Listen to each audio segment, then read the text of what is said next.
I'm going to give it a few more minutes here for Pavel. Oh, here he is. Hi, Pavel.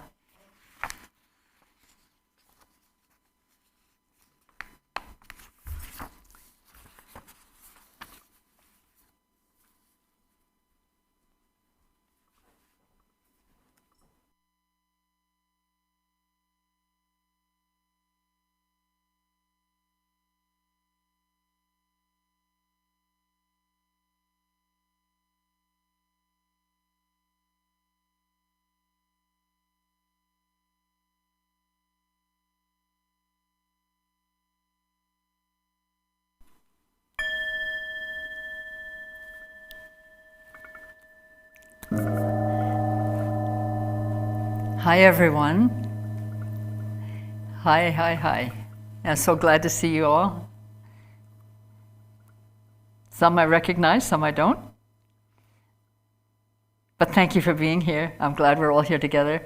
So I have this thing where I'm shifting gaze, which Billy, our technical wizard, assures me is just fine. So that sometimes I want to see your faces, other times I want to look directly at you. So if my gaze goes up and down, it doesn't mean I'm losing interest or that I'm about to faint. It just means I'm shifting focus. So thank you so much for coming. So this afternoon we get to do clear awareness together, which I'm very happy about. Before we do that, I'm assuming that most of you who are here right now were here this morning. And I want to just say a couple more words about equanimity, because it's quite relevant to how we'll be practicing this afternoon. But before I get to the part that's really relevant to this afternoon, I want to say, as I said this morning, this is a practice that is not a one-time event. To practice on equanimity, we're laying a firm foundation. And the foundation is characterized by, or let's say is needed because our capacity at the moment for infinite compassion and love is not fully developed. All of our relative reality, bodhichitta activities of body, speech, and mind do have self-reference. That's fine. It is fine. No, not good enough for you. Okay? Not good enough is not in your vocabulary anymore unless it's about did the souffle rise, something like that. That's okay. But not about you, not good enough. That judgment is pernicious and it poisons your relationships with others. And it also poisons your relationship with aspiration. Because our aspiration to attain full enlightenment in order to liberate all beings is the highest aspiration that it's possible to engage. And if there's a thought not good enough, the engagement won't be wholehearted because you'll think you're not good enough to attain Buddhahood. Well, in our present condition, it's not about not good enough, it's just we haven't cleared away everything yet. But we're already good enough because we're of the nature of perfection. That's what I ask you to remember. And if you need to go back and listen to these teachings, remember this sentence: we are of the nature of perfection. So not good enough is no longer in the vocabulary when it's applied to us or to any other living being, okay, or dead being for that matter, okay. I'm asking you for that compact with me. When I took that compact with myself, my life and my practice, my aspiration and my ability to really sustain the intention to rise to my own aspiration really shifted. So I'm not really recommending anything that I haven't been trying for myself and that I can vouch for as being efficacious and profoundly beneficial. So it's like in the old days, the doctors used to assay the medicines on themselves. So they found out whether something was poisoned by the quality of their survival. Right? So we're not quite in that condition, but it's a good analogy for the moment. The other thing that I want to say about the practice of equanimity as we did it this morning Of course, as you do it more and more, it'll become more and more relaxed and condensed. It won't necessarily take the same amount of time. But what's actually honest is that it could take more time, because you may find yourself really needing to sit with A, B, or C, these three people. You may need to sit with one of them for an extremely long time in order even to budge your current condition in relation to them. And you're budging your current condition, of course, is the point. It's not what's happening to that person, it's what's going on for your own mind and heart, in your emotions, your thoughts, and your intentions, clarifying, refining, and becoming strong and potent for you, which will benefit everything in your life. So one instruction or guidance for this practice would be, at least, I'm inviting you to take a month-long contract with me, that you'll do the equanimity practice for a month, at least once a day in some measure. And those of you who wish to take that on, I think you'll recognize the benefit. Some of the time, I would really invite you to consider practicing for a long enough session on equanimity that you will begin to see the more subtle ways in which the self-grasping is occluding the equanimity that you're seeking to generate. In other words, to practice in a particular session on equanimity long enough to see where you haven't got it. Okay? Practice is always our mirror. So equanimity practice, if it shows you where you don't have equanimity, that's excellent practice, because then you know what to do and how to do it and when and with whom. Okay?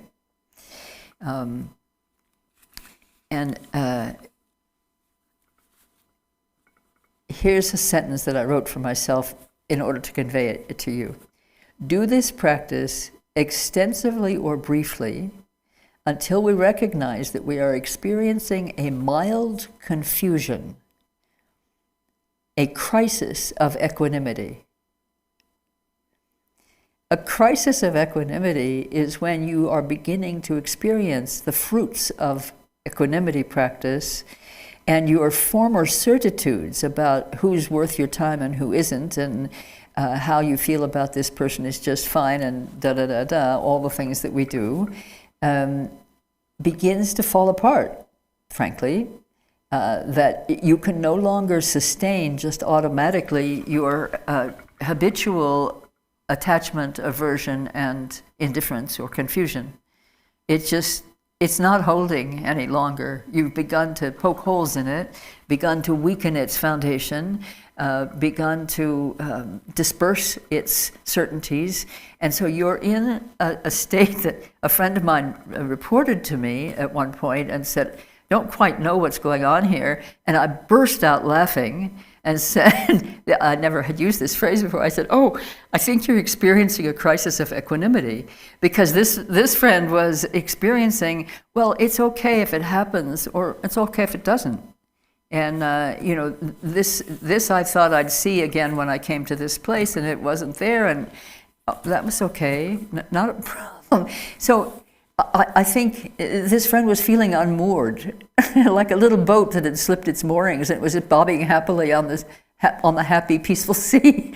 So calling it a crisis of equanimity, I think, is great, because it shows us that the beneficial effects of practice can sometimes be experienced by us as a disturbance, as a problem. And so we might need to look into our Dharma books, or we might need to communicate with our Dharma friends, our Sangha, or we might need to get in touch with one of our teachers to see, here's what I'm experiencing. Can you please shed some light on this state, because I'm feeling a little discomforted. I'm no longer I'm no longer responding to life the way I used to, and I feel a little unconnected or not certain of my ground. Well, that's okay. It was a false ground, the one that was based on grasping, aggression, and ignorance. That wasn't the true ground. So the true ground breaks up, and we're in better condition to see the primordial ground. Okay? So, crisis of equanimity, that's a good thing. It's like a contradiction in terms. Those kinds of things make me extremely happy.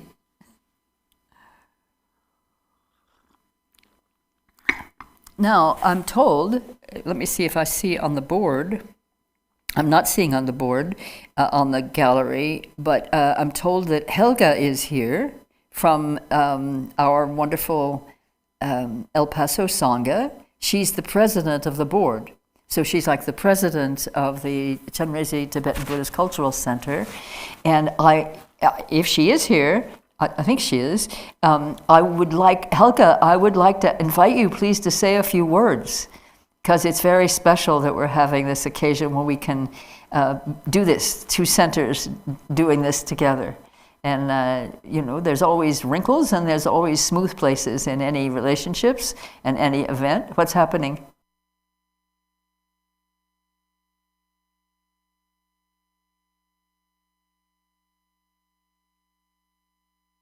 Oh, did she say whether she would come back? Ken said Maybe, uncertain. Okay, well, Helga is not here. Connection issues, perhaps. Anyway, she was here, and then I guess the connection wasn't good, and she stepped out. So maybe she'll come back, and I'll renew the invitation. But in any case, I'm saying, in her behalf, and our behalf at the Garchen Institute, how delighted we are that Ken invited us to make this occasion one that we share. And thanks to Helga, whether she's here or not here in the room, in the Zoom room, for all the wonderful work that she does that supports the El Paso Center, and to Ken the same. All the work that supports the El Paso Center is very wonderful. This is a wonderful place to visit when we get the chance to visit each other again. It's a very small room and a very big heart, the center. It's a very compact little room, but when it's filled with people, you have the feeling that the walls just expand because the love energy in the Sangha is very strong, very clear. So anyway, thank you, Helga, and maybe you'll be able to step back in. So this afternoon, we're going to do work with clear awareness for a while, and then we'll have a short break and come back for conversation, discussion. Maybe there's questions that I can respond to. Again, remember this morning's warnings. They're questions that I cannot respond to because I don't have the kind of training or background, but I'll be clear about what those are. Now we get to just be in our clear awareness nature. So let me speak for just a little bit, and then we'll meditate together. I tend to use the word practice because I know that I'm not a great meditator. My meditative concentration's not fabulous, and I'm not a great yogini. I'm just intimate with error and in love with truth. And that gets me going and keeps me going. So let me speak briefly about clear awareness.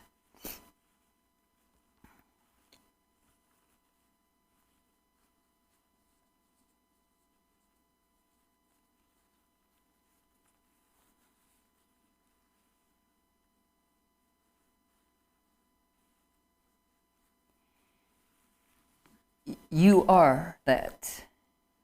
You are clear awareness. You've never been separate from clear awareness, nor has anybody else or any other appearance phenomenon. Nothing is separate from its own nature. Yes, could we stipulate that nothing can be separate from its own nature? It's not possible. And our own nature is truth, and the radiance of love, inseparable. Those two are not two, truth and love. It's a union, an unborn union, we say, in that it's not a unification of bringing together two things that are not one, but an acknowledgement or recognition of the oneness of the actual union, the nature of truth, what we call truth and what we call love. An unborn union, unborn meaning not created, and therefore cannot be destroyed. It's indestructible. And that means your true nature is indestructible. Clear awareness is not outside you. It's also not contained within the egg shape of your head. When we look at the mind is this, infinite. Rinpoche says so clearly that we then wonder, well, why didn't we understand that already? He says there are many individual consciousnesses. Each individual has a distinct consciousness made up of its own karmic imprints and its own qualities and so on. But mind, we could say capital M mind, if it helps, is one. There's only one mind. And when we are not caught in the experience of separation which comes with our engulfment by, or our caughtness, our imprisonment by, or our confusion from our own afflictive emotions and distorted thinking, and our own habitual tendencies that are heavy from karma, when we're not caught there, and the mind is just as it is, we are then in clear awareness. Also, when we are in confusion or suffering or ignorance, what sees that is clear awareness. That recognizing faculty of mind is clear awareness in the individual. This is very important for us to simply hear over and over again, because it's not the way we think about ourselves. The Ray Rinpoche introduced this to me some years ago, was what sees confusion is clarity. What sees ignorance is wisdom.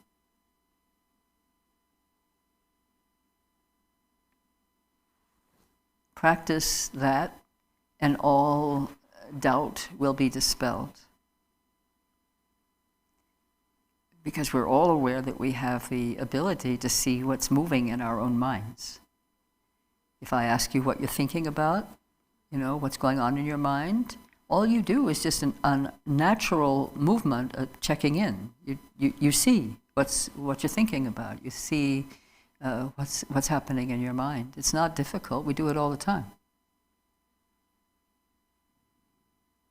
Even something as simple as, where did I leave my gloves?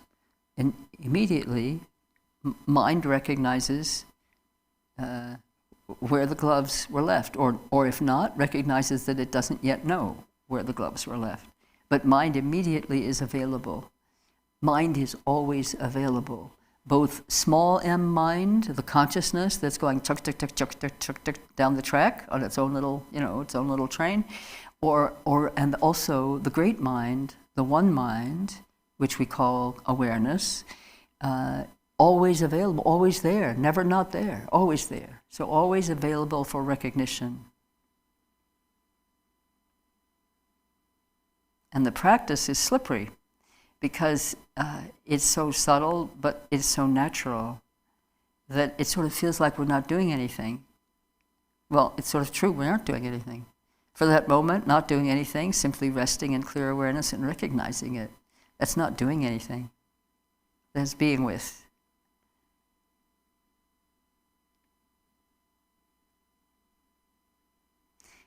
And then we can rebel a little. But I want to do something called meditating.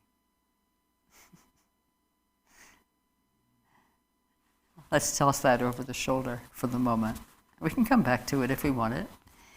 But doing something called meditating is really, ultimately it's not necessary. It's not even necessary in the moment. Instead of doing something called meditating, how about we sit and just look at our mind with clear awareness? That's what sees our mind. So as we sit and do nothing, we're doing the ordinary thing that we're always doing, which is we're always aware of the mind, sometimes consciously, sometimes not so much, and sometimes intentionally, and sometimes just because it's natural to do so. We see what's coming and going. And then often what kicks in are the reaction patterns of attachment and aversion or confusion. Those are the three vectors of suffering for samsaric beings, that's us. And we tend to grasp to our thoughts and emotions. We tend to grasp to or push away those experiences of mind that we're observing. And essentially the function of that grasping is to fixate to that which we think is us. It's to fixate again on self-grasping, on the illusory self that we perceive as the one who's the thinker or the feeler, the one who's having the emotions or memories or experiences.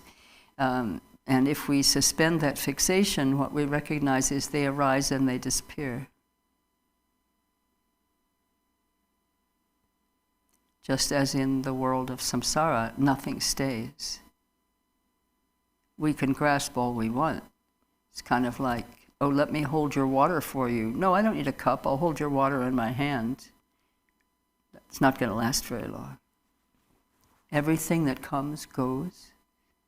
Everything that's compounded is going to disperse. Everything that's contrived is going to come apart. This is good news. You know, it can feel like bad news when you're clinging to something that you think is pleasurable, but it's actually good news. What it means is that if you don't interfere with it, a thought in your head or an emotion that you're having, if you don't interfere with it and try to hang on to it and control it in some way, it actually will dissolve. Why is that? Because its nature is the same nature as the nature of mind itself. So we have the analogy of the wave in the water. The wave arises in the form that we identify as, oh, wave, there's a wave. And then, because we can't catch a wave, it subsides again into the water. In other words, the watery nature of the wave returns to the watery nature of the sea. And the form of the wave was just a fleeting appearance. This is the way it is in consciousness. This is the way it is in samsaric existence. This is not bad news. Maybe uncomfortable, but there's nothing negative in the fact that everything comes and goes. You think it's negative when you want to keep it, but you're relieved by it when you don't want to keep it. Even suffering of the most acute kind has a cause and will abide only as long as the cause is interacting with the condition in such a way to maintain it, and then gone. So, for example, my friend whom I've spoken of before, Taryn, when she lay dying in Turkey in a clinic, and I was with her on WhatsApp a lot. We spent a lot of time together during those months. A very important part of her training in that process, and really helped her, was recognizing that in between moments of pain, there was an instant of not pain. And in that instant, she could be fully present. It made a difference to her. And the practice that we worked with was one that she and I called the secret practice, and it's one that I offer to people who want it as a precursor, if you will. It's a practice on its own. I've done this practice for decades. It's a very significant part of my work. But as a precursor to practicing on clear awareness, it's very helpful. Because energy tends to be scattered. We're aware of what's outside us. We're aware that we have thoughts and reactions and so on to what's happening in the immediate environment, and residue of thoughts about larger environmental occurrences and so on. So now I invite you, just gather everything in your consciousness, gather it all into the very center. You can call it your core, you can call it your essence nature. Gather all of what you are and everything that's occurring in consciousness into the center. You can call it the central channel if you want. You can call it a channel of energy, or just however you want to envisage it or experience it. It is your center. It's your experience and your consciousness that you're gathering there. And just take a moment on the in-breath, just a natural, easy in-breath. Just gather yourself, in other words, into your center. Gather yourself into your center and rest there for a moment. And I will do that with you.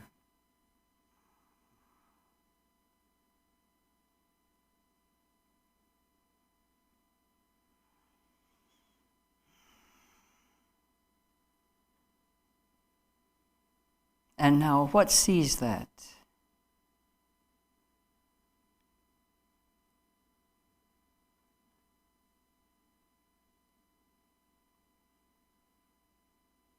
And now some ordinary thoughts begin to occur again. And now that clarity, that clear awareness that sees that gathering of yourself into your center, that clear awareness expands and sees you in whatever the environment is. You're aware that with clear awareness, you're aware of you. You're aware of what's happening within, your bodily sensations. Your thoughts may be flittering and flickering a little bit on the edges of your mind. You might be aware of your larger environment, the room that you're in. All of that is clear awareness seeing.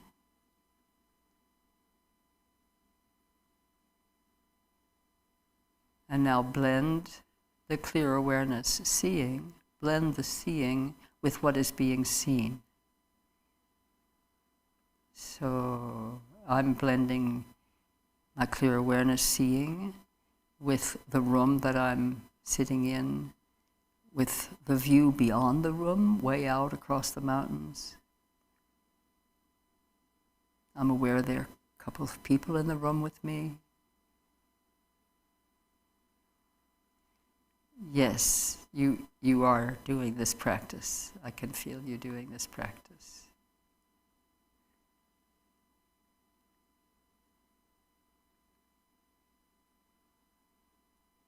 Now, if you're aware of any particular kind of thought or concern or discomfort in your body or whatever, let clear awareness and that minor disturbance mingle together.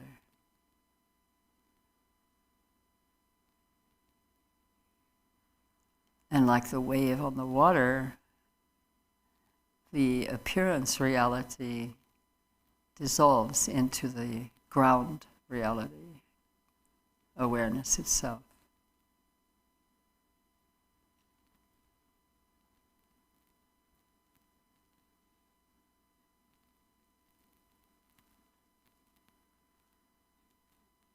Now look into your mind.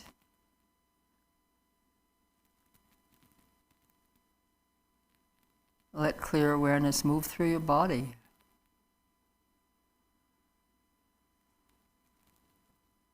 A tender, joyful little excursion.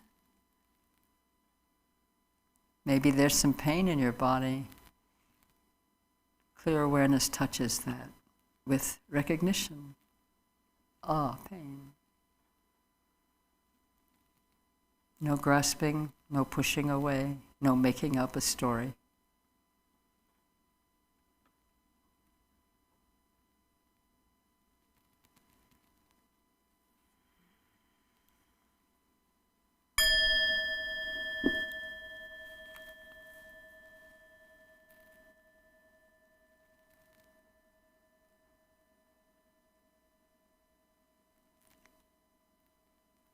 Does anybody want to speak to their experience?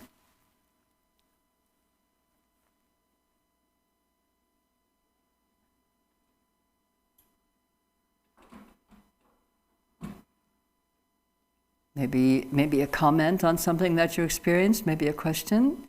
That was a little excursion we took.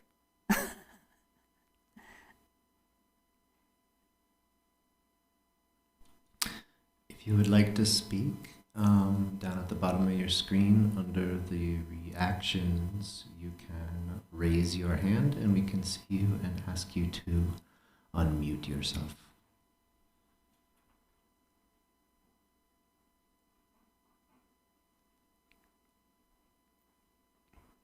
And if there's nobody who wants to speak, we'll just go and continue to practice. Hello.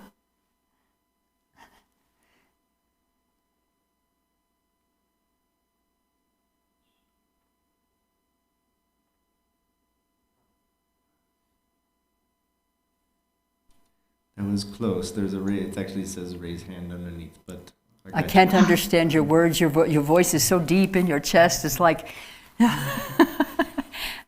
someone was hitting the thumbs up instead of the raise hand. So, but I think I got the message, Maria. So go ahead. Hi, Maria. Yeah. Hello, hello, Maria. Hello, Barbara. I just had a feeling that I was and I was not. I cannot explain. You were. I was and I was not. You were and you were not. Yes. So, can you say a little bit more about what that was like for you? That I had a self, and at the same time, I didn't have a self. Mm-hmm. That's true. That's true. Yeah. That's the union of relative and absolute, yes? We have a self here in this existential reality, and at the same time, objectively and ultimately, there is no such thing as a self. This is may I take a moment then to respond by saying a little something about our relative reality self? Yes? Would that be helpful? We need that relative reality self. When we talk about allowing the self to dissolve, it's an experience that dissolves, but the self, we couldn't be here without it. Our relative reality self is the faculty of analyzing, thinking things through, creating something, explaining something, making plane tickets, organizing a trip, planning a retreat to go on, engaging in a particular practice, seeking more teachings that we need, and so on. The relative reality self is what allows us to be here as functioning human beings. And people who do not have a sufficiently developed and well organized and articulated relative reality self may end up in a mental hospital because they cannot take care of themselves. And if we cannot take care of ourselves, we cannot take care of all sentient beings. So we should dispose of the attitude that we're going to dissolve something that we call the ego. We're not going to be in an adversarial relationship with our ego. Thank the ego. It's allowing you to, wear a mask when you need it. It's allowing you to eat decent meals. It's allowing you to do lots of good things. I've just been told that my hands are covering the mic. Right? So the self that we can identify, as Maria just did, I could identify that there was a self, but at the same time there was a not self. She's experiencing the, I'll call it the interaction effect of two different lenses with which we can view our own inner experience. And it's fine, it's good. It's good. I have never had an experience, and again, I'm not much of a meditator myself, and I believe in truth in advertising, so I'll say that over and over again. But so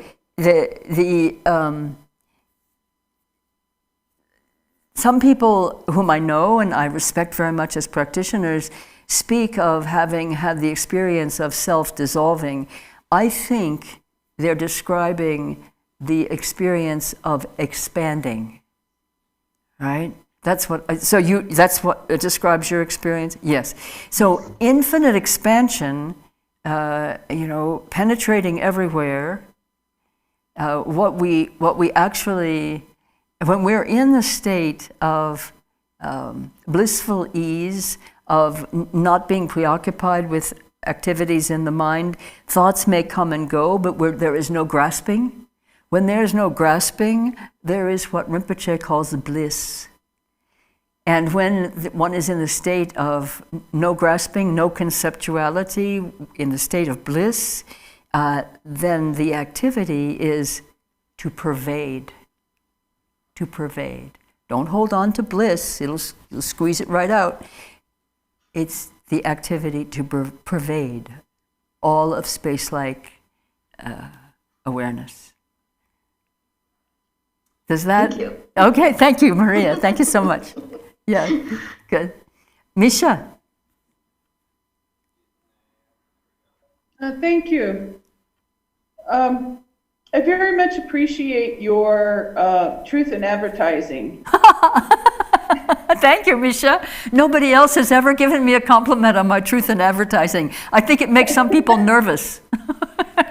Well, yeah, I can understand that. And part of my experience is that I have, several handfuls of chronic illnesses that combine to be significant. Oh, wait a minute. I missed a word. You have circles and handfuls of what?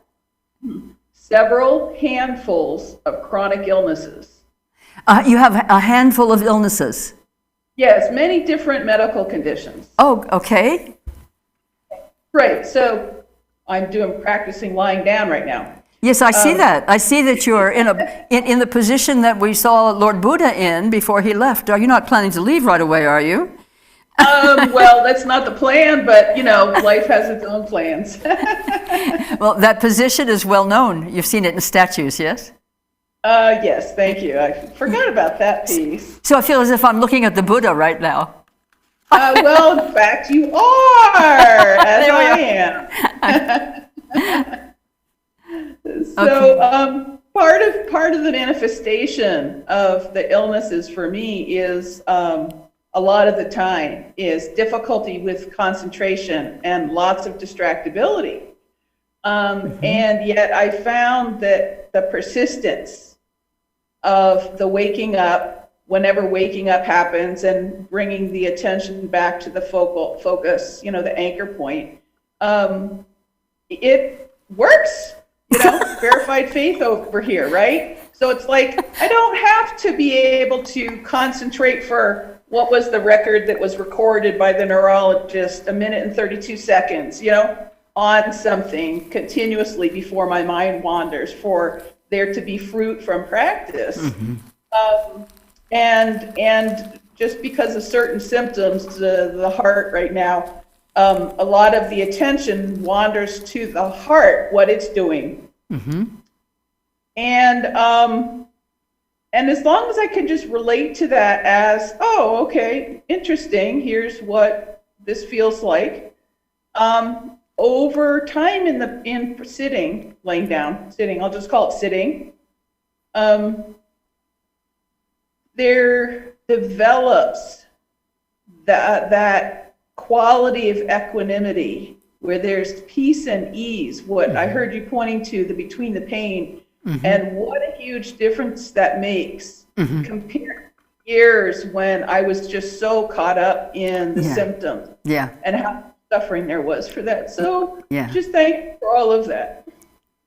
I really appreciate hearing that description. I've experienced what you're describing, and I've certainly, as I mentioned, my friend Terrence, she was certainly in that. And the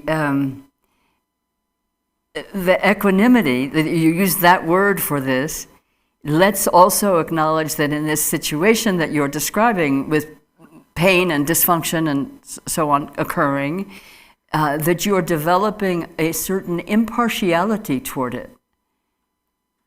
So even though you're not in a crisis of equanimity, because you're accepting your equanimity, you're recognizing the coming and going, And every now and then, I would invite you, in the interests of making more precise your clear awareness practice, every now and then drop into the mix what sees this, and then be still. Okay? Good. Thank you. That's great.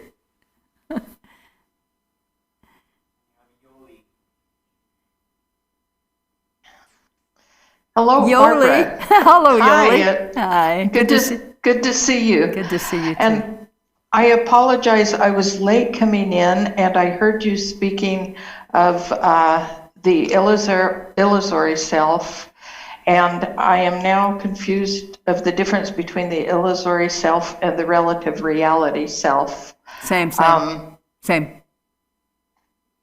Good. Okay, good. 'Cause that's what I had both of them structured as ego.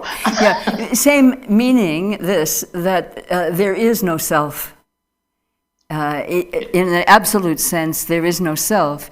In relative reality, we have a personality, and the self is the organizer of that. It's a personality construct.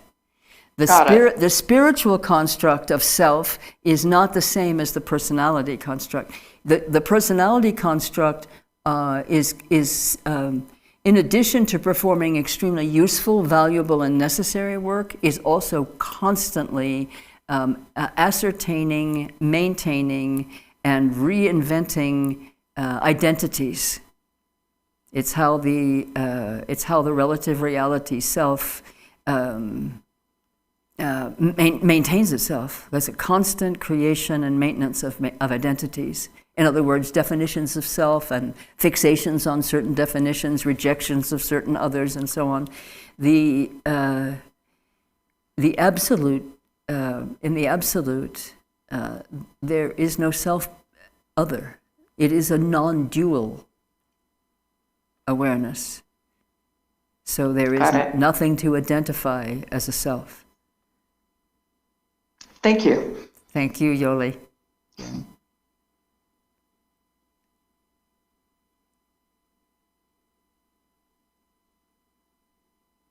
Dieter. Hi. That was just to say hello. That wasn't to necessarily say you have to say something. But you can, of course.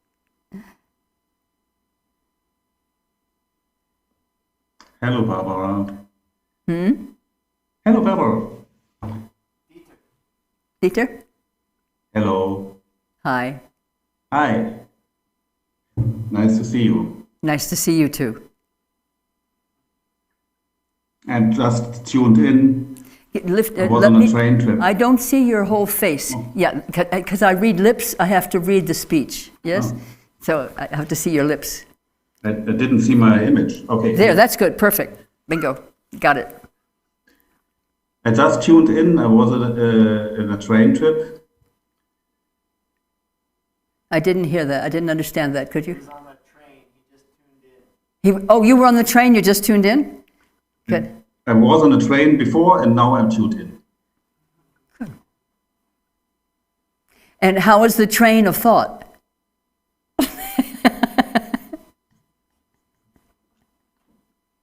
Calm. Good.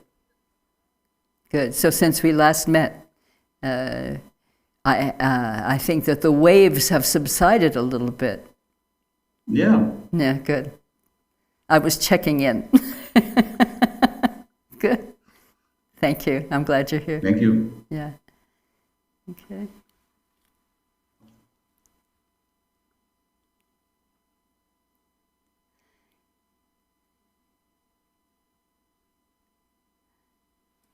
Is that Gwen with her hand up to say?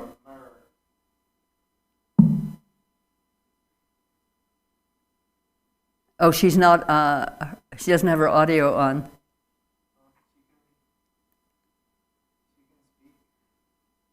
Gwen, we're not hearing you. Oh, not Gwen, no, that's a We're not hearing you.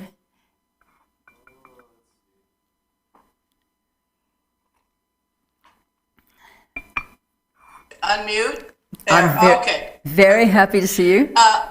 my sensation was just of like a space, looking at my space where there was space, but there was no words that could form when you said go to the ultimate or whatever. Mine was just like an energy, looking at an energy which was me, but there were no words or to explain it that I could come up with. You said ask the question of yourself, who sees? And I could ask the question, but there was space. There was nothing. So how do you? I trust you're not. I trust that you're not complaining about this. Okay, now I can't hear you. Oh, not able to hear me, but my mic is on.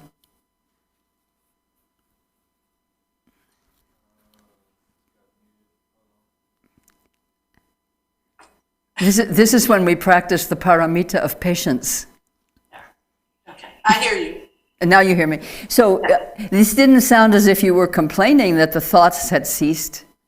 No, it's just, it was like you were asking to describe it, and my point is, what? That's a very excellent point. Let's leave it there. Okay, all right. Thank you. Well done. Or well not done.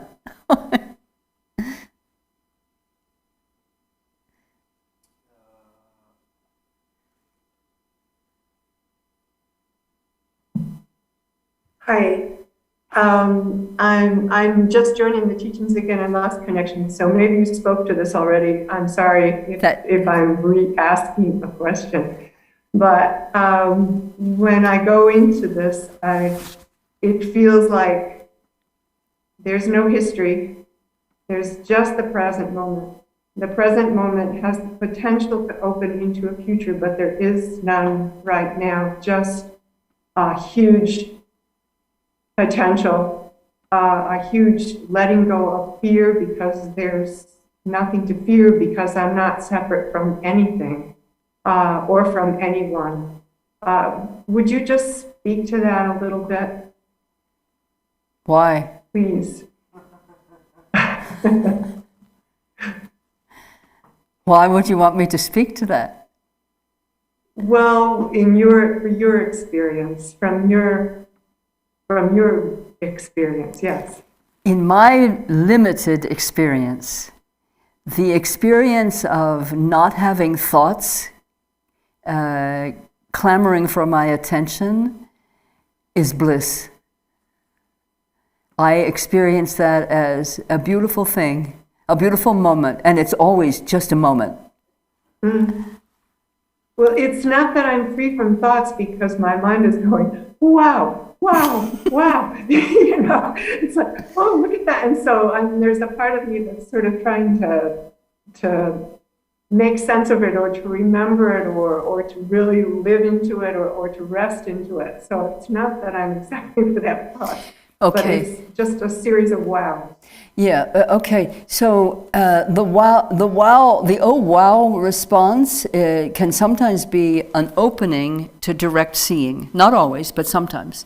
But here's what I would give you. I would give you the advice that Garchen Rinpoche gives, which is whatever you're experiencing, whether it's an oh wow, or an oh no, or a yes, yes, whatever it may be, he says, always and only look at clear awareness. So that's why I drop into the experience the question, what sees this? Okay. And it's really not trying to direct you to think about something, it's to open a gap in which clear awareness has the floor, basically. The clear awareness is revealed. That's very helpful, because the wows are wonderful, but sometimes they get in the way. Yeah. So that's very helpful. Yeah, because you're grasping, oh, this is a great experience, wow. Right? Yeah. I have one of my students sat with me one day, and I don't know, I guess she was just ripe that day, and I made a certain gesture, and she woke up in a certain degree, and her response to that experience of awakening was, oh, wow. So we call it the oh, wow transmission. But that's not what you're experiencing. You're experiencing a response to what you're observing. So it's a form of grasping. So let that, so when that arises, don't quench it. Just let it fall. It'll arise, it will naturally fall again. Yes? Okay. Okay. Okay, yes. Good. Thank you. Thank you. Your name is Moore? Mer, from Meredith, Oh, okay, M-E-R. M-E-R. Like the ocean, thank you. Yeah, Like the ocean of bliss. Lovely. hopefully. Eventually. Oh, it already is, you're just not recognizing it. Okay. Okay? Yeah, good, Okay. good. Thank you. Thank you. Thank you.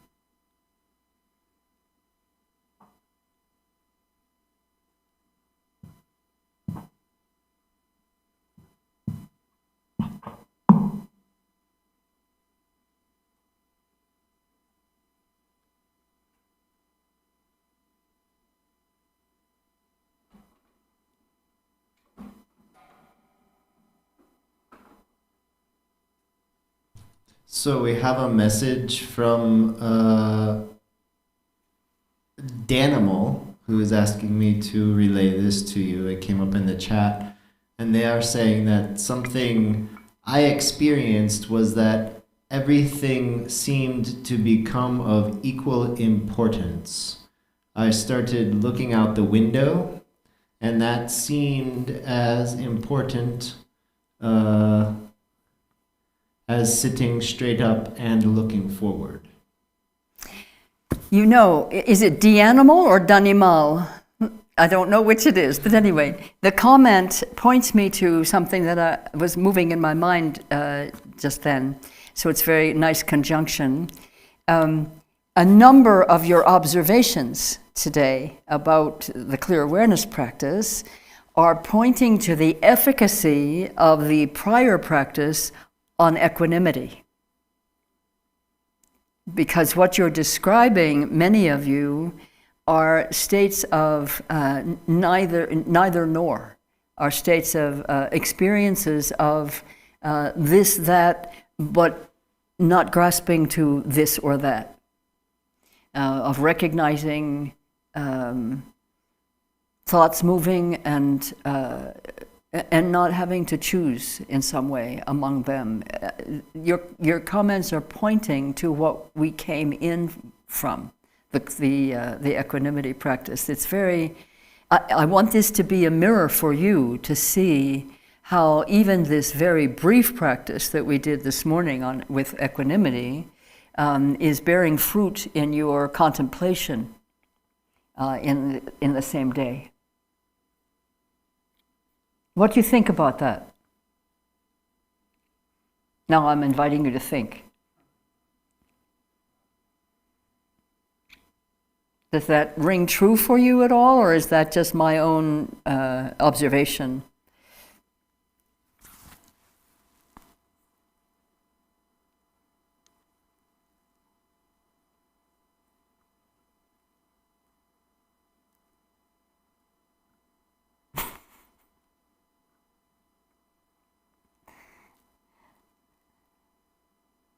Yeah, so Misha is saying yes, rings true.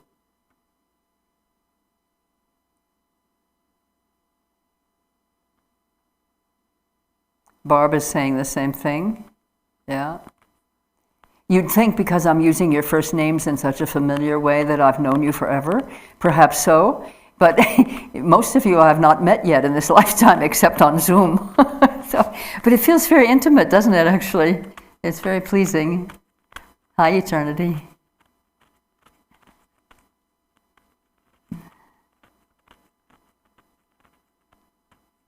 Any other observations?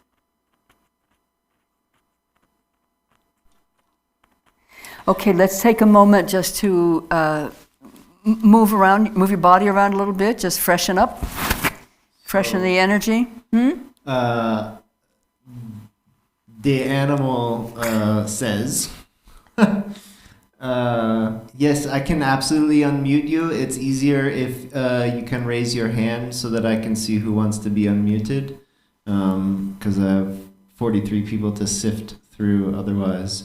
But Danimal says, it makes me worried that I'm doing clear awareness meditation wrong, even though I know that's silly. Well, if you know it's silly, what are you worried about? No, seriously.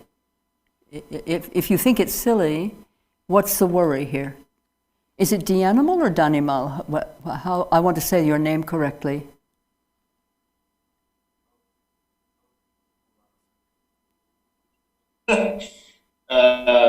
Yes, I can absolutely unmute you. It's easier if you can raise your hand so that I can see who wants to be unmuted. Because I have 43 people to sift through other.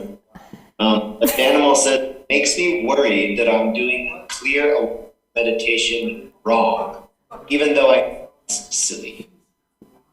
Well, if you know it's silly, what are you worried about? Okay, we have a very odd feedback echo there. So, got that? Wonderful. We'll come back to you, Edna, because you're on maybe like a good 2-minute delay there. I'm gonna see. So I want to come back to the latter pronunciation. The latter pronunciation. So Danimal. Dianimal. Dianimal? I believe is that right? Or Danimal? Yes, Dianimal. Okay. Dianimal. So the question was kind of lightly offered, but what is the worry in your mind? Let me see if I can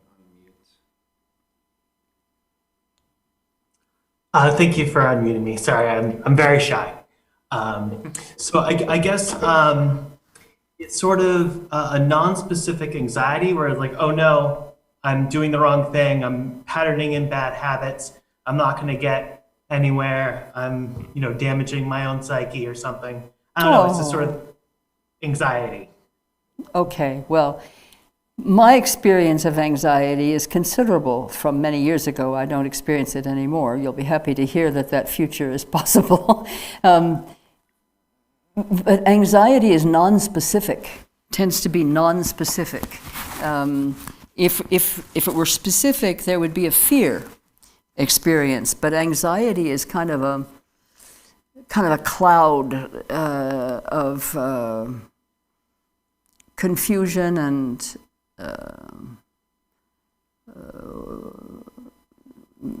maybe withdrawal from one's own experience. It has many threads. But when I'm worried that I'm doing something wrong in ordinary life or in my practice, whatever it may be, whether it's meditation or study and understanding and so on,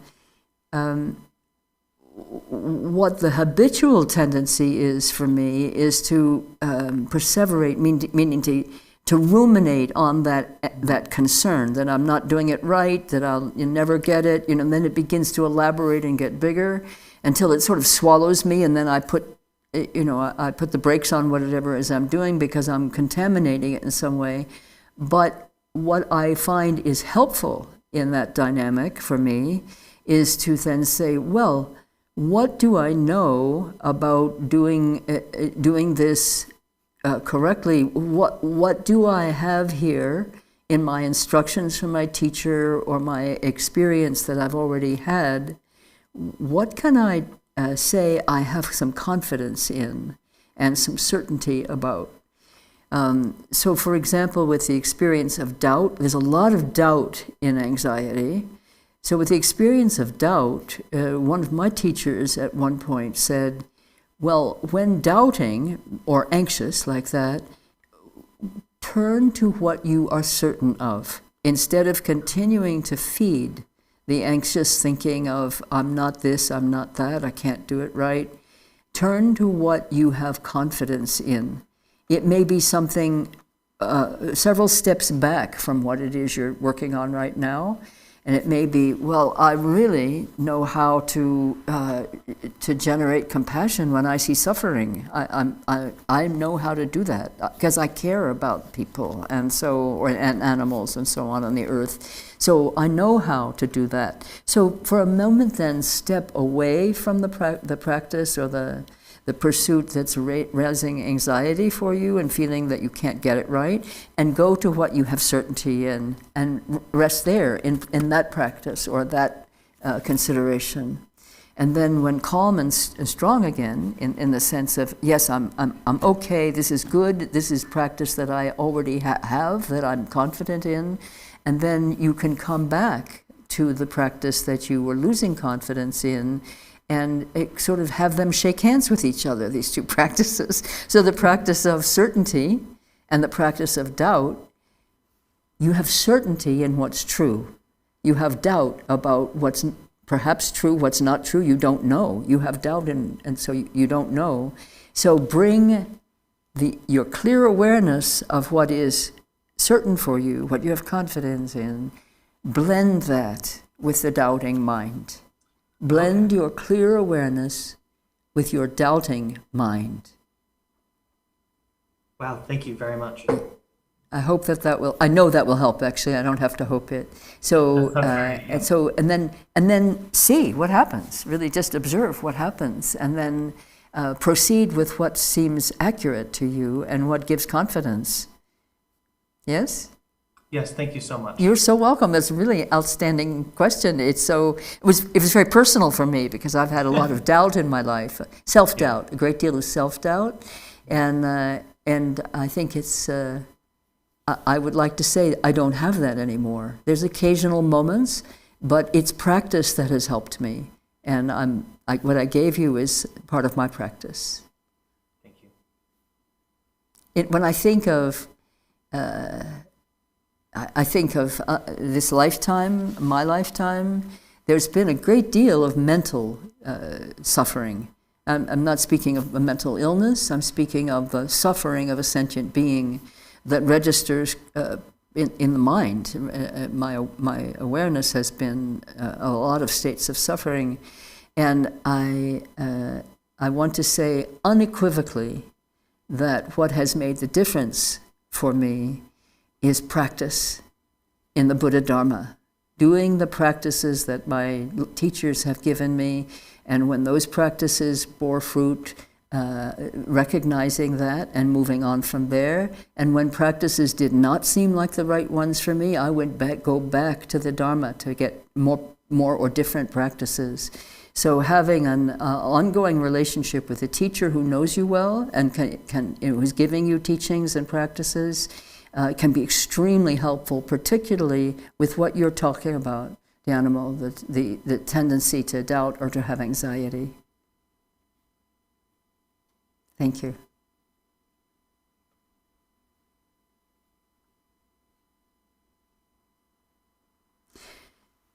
So we came together the afternoon at 2 o'clock. It's now a little past 3. This was the session on clear awareness.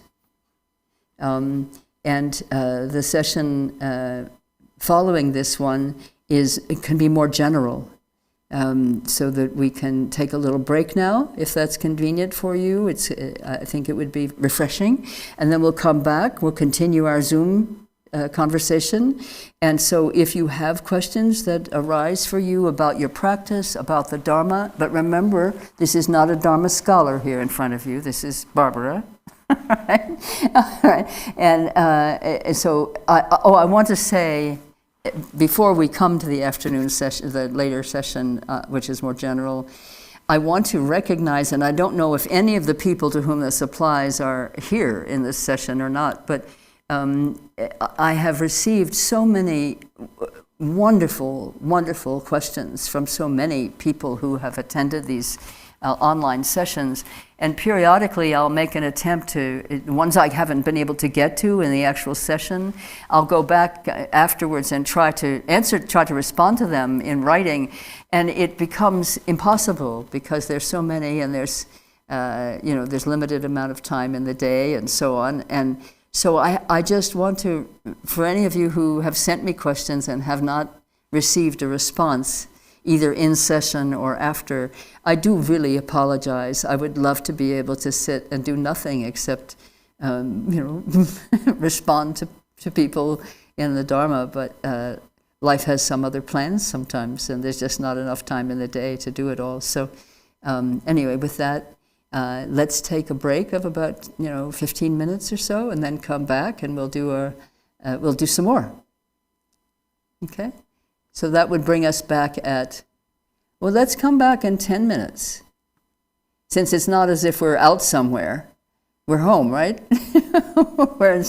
So we don't need 15 or 20 minutes. Let's come back in 10 minutes. So that would be 20 past 3. Oh, 20, yeah, let's go back in 10 minutes. Okay? Good. Thank you.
Okay.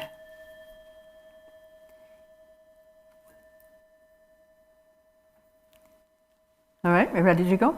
Okay, great. Hi, we're back. I see Helga's name here, Helga Carrion, who's the director of the El Paso Center, the Chenrezig Tibetan Buddhist Cultural Center in El Paso.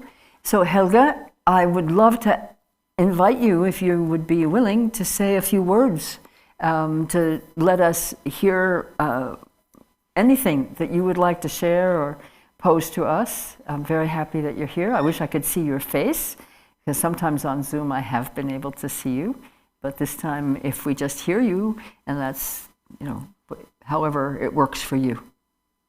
So, Tibetan Buddhist Cultural Center in El Paso.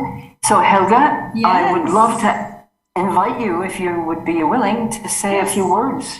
Yes, yes. To let Hi. us hear Hi Helga. Hi dear. That you would like to share or pose to us. I'm very happy that you're here. I wish I could see your face. Oh, Because sometimes on Zoom I have can't been able to see see that. you. Okay. But this time, if we just hear you, and that's Wonderful. however it works for you. You can hear me, right? Tibetan Buddhist Cultural Center in El Paso. So Helga, I would love to. I don't know what's happening here. We have this feedback system that's out of control. Hi Helga. Hi dear. Hello, everyone. Wait just a second. Helga, wait. Wait till Billy gets control over the feedback loop. I can't do anything, but I will. I'm gonna ask her to unmute one more time. We'll see.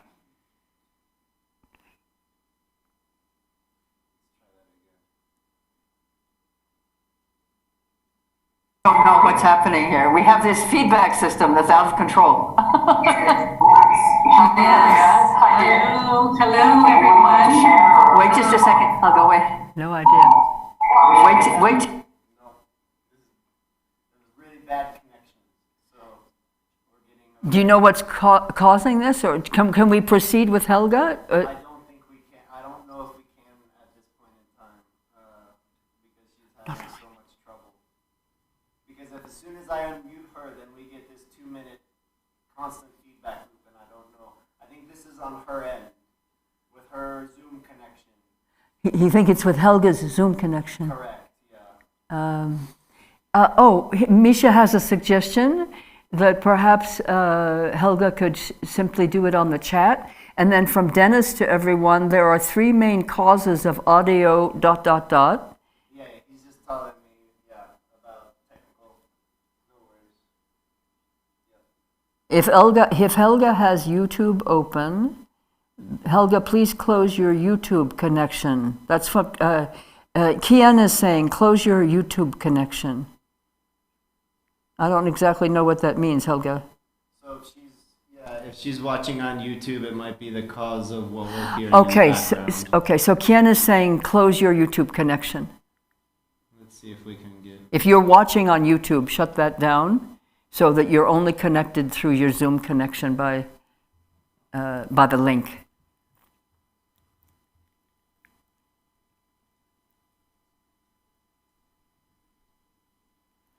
Done? Okay, I'm good. Hi. Okay then, Helga. Good. Thank you. Thank you, Ken. That was good. Okay. Yeah. All right. Hello. So good to see everybody. Thank you. And I just, wanted to say, thanks to Garchen Institute for giving us the opportunity to co-sponsor this weekend event. And, my heart is just warmed. I've been listening on YouTube, and I had some difficulty this morning, or this afternoon, the first session. But anyway, we are just so thrilled. I am thrilled to be here with you. When I see your face, my heart melts. And I know that, there are many people, or quite a few people here from our center, our Sangha, and so I'm really happy that they're able to participate. and all the rest of you. I don't know most of you, but wow, you're beautiful, and thank you for being here and joining us these 2 days. So, what can I say, Barbara? Just my heart is overflowing, and just happy to be here with you. Helga, I'm so grateful. The fact that we're all here together, the two Sanghas that I have this wonderful close relationship with, is really warming and meaningful to me as well. So I'm very grateful that you came and that you're co-sponsoring. It's lovely. And many, many warm thanks to Kien also for his participation, and for Jordan and Christina and Billy and everybody who's been making it possible for us to be together this weekend. It's wonderful. Thank you so much. Thank you. Thank you. Let me mute so we don't have this problem again. Good. Thank you. Okay.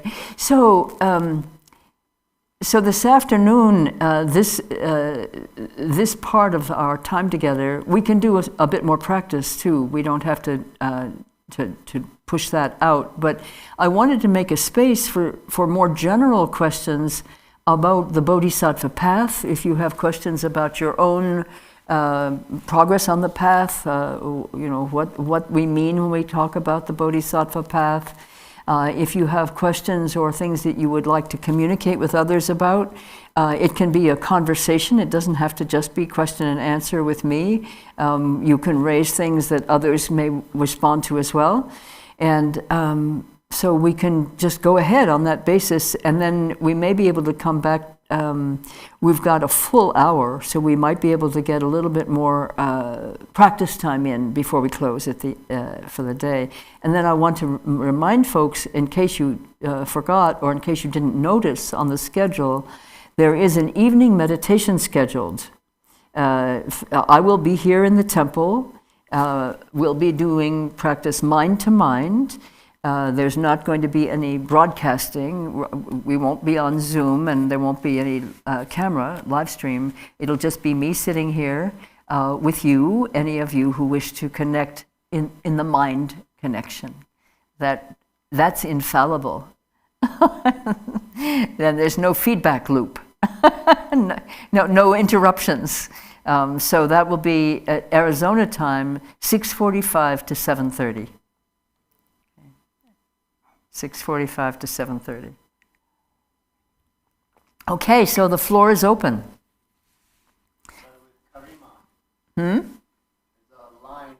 There's a line? Okay then, let's go. This is not really a question, and some of the other participants might have a comment on it.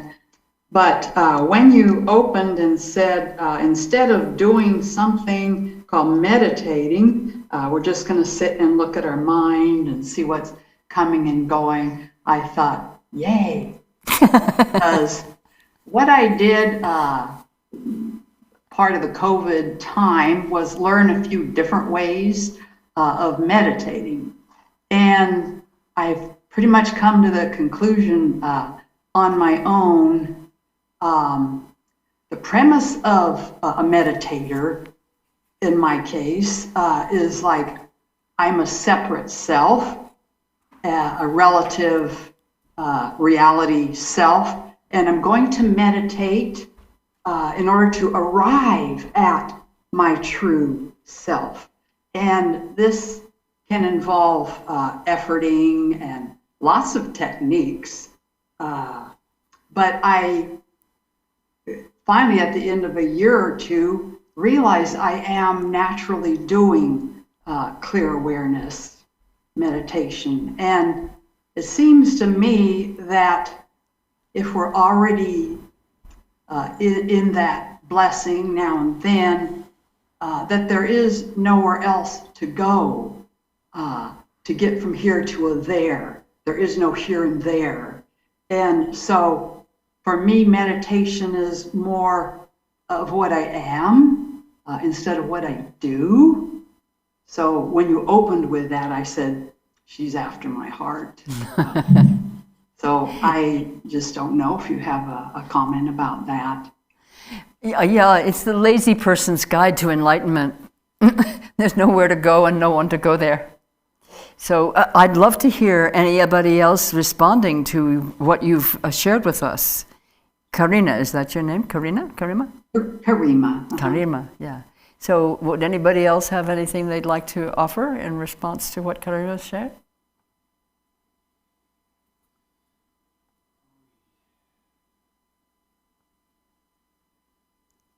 Or to pose a different, comment or question?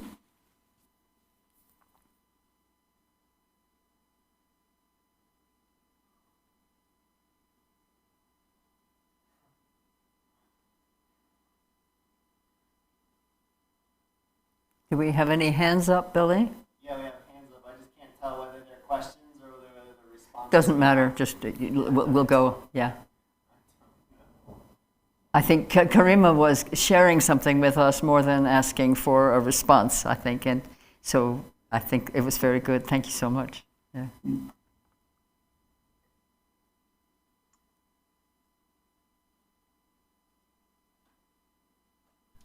Joe, did you have a response to that?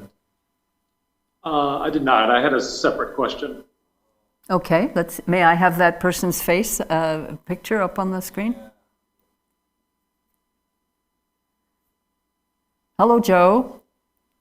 Hello. I had a question, a specific question about the equanimity practice. Mm-hmm. Basically wondering if you have any specific tips or more detailed instructions for working with person B. Because in my case, it turned out person C for that practice is generally actually fairly easy. It's almost like the training really kicks in, mm-hmm. like a triage situation or something like that. Mm-hmm. But there was kind of like an indifference with person B and that was harder to break through. And I sort of in kind of this analytical kind of mind rather than natural loving compassion. Mm-hmm. So I was just wondering if you had any tips for that. Well, I agree with you. I mean, my observation of my own practice and my observation of the practice of others it confirms that many have that experience. And it's actually not surprising because person B is somebody that you don't have a connection with. That you may see in passing or you may have just read a story about, it's not somebody that you're engaged with. So you don't have strong feelings that are positive and you don't have strong feelings that are negative. But one of the things that we need to specify in that part of the practice, person B, is not indifference, it's neutrality. Indifference means you don't care at all. And that's much closer to hatred than it is to neutrality. Neutrality means I don't feel positive about this person. I don't feel negative about this person. So where do you start from in that there's no connection? There's no electricity moving. Where do you start from? How do you, from apparently nothing, no base of prior engagement or disengagement, how do you start to build the basis for compassion and love? Well, really, this is a critical question for us as practitioners because most sentient beings we don't know. So most sentient beings for us are person B. So I remember a discussion in Sangha a couple of decades ago when we were studying together the 37 Bodhisattva practices, and somehow it came up, this question of, well, what does it mean to say for the benefit of all sentient beings? Or I want to bring all sentient beings to enlightenment. And we had a very amusing but also very informative discussion about how all sentient beings was like a grab bag, of anonymous beings, hard to generate great love for. And that was one view. Another view said, well, it's a lot easier for me to generate love for the abstract all sentient beings than for the person who's got his elbow in my ribs in the airplane seat. each one of us has our own obstacles and our own open doors, but person B, think of as all sentient beings, and see what that does for your equanimity practice. Yes, I guess to clarify a little bit more, actually, I didn't really have a problem generating a feeling of loving compassion for person B. I guess I ended up in this sort of hyper-analytical space of like what I do for person B. Like, would this be skillful means and discernment, or would this be sort of grasping at love and compassion and things like that? I don't know. Is that sort of a recommended way to go about this practice, or kind of let that kind of aspect go a bit? You know, just as contrast, like person A, Garchen Rinpoche, I have offered myself up unconditionally to Garchen Rinpoche's guidance, you know, and whatever he would offer. But for person that with B, without that same kind of discipline and realization, that obviously doesn't make sense. And then I think you can maybe kind of see the cascading from there, trying to figure out what appropriate action be with this person be. Does that make sense? Do you remember my saying at one point, you need to really generate the feeling, and it was about the practice with person B? You need to feel this, and I need to feel you feeling it. And so when I said you need to feel this, it was to pull us down from that analytic flight, because there's no authentic connection there. There's not one that you recognize emotionally or in your viscera, you know. So you didn't feel as if you had something to work with, and off you went into the flight of ideas. That's what it sounds like you're describing. And so to bring you more into the direct embodied experience of love and compassion, even in their most rudimentary little seed forms, you know, for you about someone you don't even know and that you have no connection with and no reason to care about, you know, in terms of your personality. How do you generate caring as a spiritual practitioner, and so that it's beyond personality and self-reference? It's not got anything to do with self-reference, because you have no self-reference in regard to this person B. And you do in regard to Rinpoche, and you do in regard to the person you had aversion for. But with person B, no point of reference there. So where do you start? And that's the question for you. Where do you start? I think that my experience of it was that there actually was a feeling there. I guess what I was trying to ask, and did it in sort of a roundabout way, but in B practice, focus on sitting that feeling, or is the analytical aspect a valid way to go about this? And it sounds like from what you're saying, it's more just be with that feeling and allow it to grow and increase, rather than sort of indulging conceptual analysis. Well, I think personally, and in terms of my own practice, that the analytic and the contemplative can have very good conversations with each other. Right? So I wouldn't discard the analytic observation of what's happening and querying of your own experience and so on. I wouldn't jettison that, but I would sometimes allow it to take the back seat, because as Rinpoche really expresses, and you've probably heard him say this, you must have the felt experience of compassion, caring about another being's suffering, the felt experience of love, desiring that person's happiness. And so both, I would say both and. You have perhaps an analytic nature. This may be where your work takes you. This may be a particular strength of your personality gifts. Don't discard it. Use it with discernment. But in this generation of love and compassion, this is not an analytic exercise only. I mean, you can analyze and discern, but you're really wanting to generate. So let your analysis lead you to the generation of the actual definite experiences. You may use your analytic gifts to find a point of connection with somebody you don't know. So, for example, maybe you don't feel any sense of connection with the people in Afghanistan at the moment. Maybe there's just not a sense there of connection, but you can find one by looking at some of the pictures, by hearing some of the voices, and hearing them say the very things that you would say yourself in that situation, and suddenly there it is, a point of connection.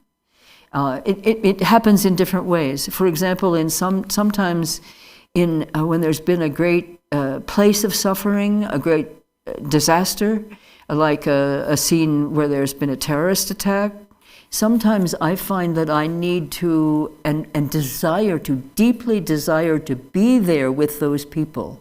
I want to be there with them. I want to experience their suffering as if it were my own. And so by using what I call sympathetic imagination, I go there. I saturate and I go there so that I deeply engage that experience as if I were there with them. And that's one of the ways that I deepen my sense of connection with those whom I do not personally have a connection with, but I do spiritually have a connection with them. They are my brothers and sisters. They're my children, they're my parents. And when I can go there with the sympathetic imagination, it's genuine. I'm actually really there. So that might help. Okay. Absolutely. Yeah, I've engaged in that practice as well, and thank you. And these teachings have been extraordinarily helpful already. So thank you very much. I'm so glad, Joe. Thank you very much, and for your earlier note. Thank you. Yes. Somebody has a hand up, Yoli. Let me see if there's somebody who hasn't yet had a chance to address us. Is there somebody with a hand? Su Yong, Yoli, if you'll forgive me and agree, we'll take someone. Because the group is large enough, I want to be sure everybody gets in. Su Yong, hi. You're on. Can you hear me? You're on. Hi, great. Hi, good to see you, Barbara, and the Sangha. It's been a minute. I am hanging out in rainy Seattle today, and I'm really glad I got to catch the afternoon portion of your teachings. I always feel like you're pointing out instructions are a balm for the soul. I kind of have just a question kind of related to my own just personal life. I'm wondering, I'm just going to put it shortly. Do you think, is dating antithetical to equanimity practice? Wait a minute. Can you say it again slowly? Do I think what? Do you think dating, like romantic dating or finding a partner, is antithetical to equanimity practice? Oh no, it's the best possible arena to do an equanimity practice in, because you're getting huge attachment going, right? It's great. Go for it. So in romantic relationships, in intimate relationships, whether it's family or lover or friend or enemy or coworker or whatever, you're building relationship at the same time that you are not cultivating attachment. So you get to walk a tightrope, because the conventional relationship in the early stages, whether it's a work relationship or a lover relationship or a relationship of parent and child, attachment for parent and child is necessary for the child's safety and growth. So let's just acknowledge that. So, let's use the example for you of a romantic relationship, because I know you're romantically inclined at this moment from your question. So imagine that you can experience and develop and cultivate interest in, appreciation for, affection for, and perhaps ultimately love for and desire for and with your new friend, without using that to increase attachment tendencies in yourself, which means very strong clear awareness practice going on, and without using the relationship to make the person attached to you, which is cultivating generosity. So you want the other person's freedom also. That means that the love that you're looking for is liberating love, not attachment love. Because you know what attachment love is? It's attachment. You know what liberating love is? Liberation. Choose wisely. Yeah, I think maybe I just need to look more into what I want, and do I want to seek liberation for other people, or do I want their attention, their time, and is there a part of me that's feeling a lack, and therefore I'm seeking outside of myself, and therefore it's not the right energy that's going out. Okay, I'm not sure I caught all of that. The connection's not very clear, but it sounds as if you're saying, okay, this may be really misinterpreting, but I'm going to say it anyway, because if it is misinterpreting, it might still be useful to somebody. Okay, so it sounds as if you're saying, can I cultivate a romantic relationship and have the experience and delights of attachment and still be supporting my friend and in liberation and myself in liberation? Well, I would say yes and no, because it's you're walking on the razor's edge. So that's why I laughed right away when you described what your question was, because it's a fabulous arena in which to practice on truth, which is there is no self-other. And the whole attachment dynamic is one of, pulling the other person towards you, wanting to reach out, wanting to hold on, wanting to grasp. That attachment dynamic relies upon dualistic fixation. It relies upon the false notion of self and other. So it increases at the same time that you're trying to say, I need my longing for union. I want my longing for union. At the same time, you're cultivating dualism. Okay, you get it? Okay, so it's a point of practice that's just very, very significant and rich. I myself am not good at it. Or listen, it's completely irrelevant to me at my age. It's not relevant at all. So I wasn't always good at it. I had moments of excelling and moments of failing terribly, which is why I speak to it with such enthusiasm, as an arena of excellent practice potential. But I love that perspective. Thank you. You're so very welcome. I'm so glad I don't have to practice on that particular edge any longer. It's so great. Helga, you're really cheering me on there. And so is Barb. Okay, you know me. I just let it all hang out. I'm just, what you see is what you get here, friends. And that's why I love you. Thank you. Okay. Okay, somebody else? By the way, Echo, hi. It's good to see you again. Who's next? Well, if you want to go in order, or do you want to hear from someone who hasn't spoken yet? I can't hear you. So. Do we want to go in order of people who have been yes, waiting? Please, let's go in order. Okay, Yeah. Let's do that. Otherwise, by our own decisions, we're leaving somebody out. I don't want to do that. I'm going to let Maria wait. I'm going to let Misha wait. I see Rose and Aristo hands up. May I ask Rose to speak first? Because I just want to be sure that we touch everybody who wants to speak at least once. So, Rose? Sure. My name is actually Samana. It's coming up, that's the passcode, and I think that's just coming up as our name for some reason. I don't know why that's coming up, Rose 678, but that's not my name, it's Samana. Oh, so what is your name? Samana? Samana. Samana? A-N-A, yes, Samana. Okay, Samana, hi. I don't know why it's coming up Rose 678 either, but anyway. Hi, Rose, and hi, Samana. All right, so my question, I guess it kind of, it follows well after Su Young's question, because it is a personal question. And I know it relates in my daily life to a sense of self-grasping and attachment, but every day in my daily life, I go into pervasive feelings of sadness about not having children in this lifetime, because I'm older now and it's not really going to happen. And I know that it's an attachment and it's self-grasping, and I try to just relax into it, but it's an everyday feeling, it's because you experience people with children and grandchildren all the time in life.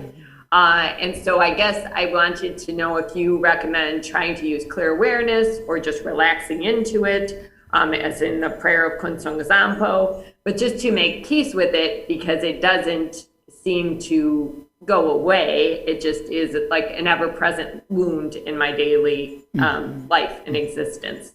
I think your question is very meaningful to all of us. I mean, we all have little knots that are not untying themselves, and that we carry them, and they're a form of suffering that seems repetitive or continuous in our lives. We all have something like that, and I want to say what comes in my heart when I hear you is to say something that Rinpoche is teaching us about. Please accept your suffering, because it is the result of your karma. And we don't have to know what this karma was caused. We don't need to know when you sowed that seed or the many times you sowed the seed to not have children. We don't need to know anything about the past in order to know that the present is a karmic fruition. You're experiencing in the present the results of prior actions and thoughts and mind states. And so what we get to do in this case, when we can't do anything about it and make it go away, yes, by all means practice clear awareness, always and only look at clear awareness, yes, but also if you recognize that this is karmic fruition, then it allows you to accept the suffering. And when we accept the suffering, what we're doing is accepting the purification of the suffering, because the suffering, we're accepting the purification of the causes, yes? Because the cause, we can't identify, nor identify the lifetimes, but the suffering is the purification of those causes. So we can deeply accept the suffering on that basis and really honestly say, yes, this is my karma that I created. I'm not even going to look to see what it was or when, to make up stories about it. I'm just going to accept in this lifetime, these causes are coming to fruition, and I am experiencing the purification, meaning these causes, as they come to fruition in my present suffering, these causes are no more. And because we have laid down the same seeds of cause more than once, there's probably been some habitual tendency to lay down that seed more than one time, yes? In the many hundreds and thousands of lifetimes we've lived, yes? So it means that there'll be an experience of continuing, as if it's a continuing suffering, but it's actually moment by moment by moment suffering. Each seed comes to fruition, there's that experience of suffering, you accept it, and then there's a gap. It's not, in fact, continuous, it's repetitious, because the same seed doesn't twice produce its result. A different seed produces the same result if it's the same quality seed or something. I'm getting my language mixed up. Do you understand what I'm saying? But there is a gap. It feels continuous. It is not continuous. So in the gap between the moments when the suffering is very present, there is your practice of clear awareness. And also, as the suffering again surfaces, there is your practice of clear awareness. And when you're recognizing this is my karma that I've created, and I am living now the purification of those causes, meaning the causes are now ceasing. That specific one is ceasing. And there may be another one, but this one is ceasing. It's deep acceptance. Deep acceptance. And then there is an opening for you, moment to moment to moment, an opening of, oh, yes, so it is in this moment. And I'm older than you are by I don't know how many years, But I've had the experience of, as I began to age, and I still have it, but hardly at all anymore, but I've had there was a period of about 15 years where I was very aware of lifetimes I was not living this time, choices I had not made in this lifetime, circumstances I hadn't planted a seed for, experiences I hadn't had, and kinds of connections with beings and kinds of work I wasn't going to be able to do. In other words, I was faced with life is getting shorter. I didn't make that choice then, and now the moment is past. I'm not going to live that life. I'm living the life I'm living now, but I'm not going to live that life. And it took some time, but there began to become a kind of a gentle acknowledgement, just a simple, gentle acknowledgement that, yes, I made such and such a choice, and that means I didn't make this other choice. Or I had such and such a karmic potential, and it means I didn't have such and such experience. And it is simply looking truth in the face. And that deep acceptance is very strengthening and very freeing. It takes some time, it takes some willingness, but it's very freeing. Right? At 80, I don't see that I would want to choose again something that I didn't choose before. But at 65, I thought, oh, maybe I should have. Or maybe I could have, or maybe I might still. So time is your friend in this process. Let yourself deepen. Let the sorrow deepen you. And let this also be a pathway for recognizing the grieving of mothers who've lost their children, the grieving of parents who haven't had children, the grieving of children that haven't had parents to parent them. In other words, this is a doorway for you, a portal by which you can generate great compassion for others. Tremendous, profound compassion, because you really know the experience that you're having is significant for many. It's like the story in the Buddha Dharma of the woman who is grieving, I think, the loss of her child, and the Buddha said, go and knock on the door of every house in the village and ask, have you never had a death in your family? Nobody ever died in this family? And she didn't find anybody who had any family in which nobody had died. So you could be asking the whole universe to say, will all the mothers who haven't had children, will they with me relax in gentle acceptance and love of all the children that do exist, and love for all the mothers who've borne children alive and dead, for all the mothers and fathers who've lost children, for all the siblings who've lost their siblings. In other words, expand. Don't tighten around your suffering, and this is a lesson for us all. Don't tighten around your suffering. Don't get smaller around your suffering. Expand, expand, expand. Look always to see, how can I turn this moment into a moment in which I'm reaching out, pervading all of space with my love for those who are having this pain, and my love for those who are helping others with this pain, and my love for all the children and all the parents. Yes? And then this is a form of Tonglen, and we're going to be doing Tonglen together tomorrow. So this is excellent. I'm so very, very grateful that you brought this to us.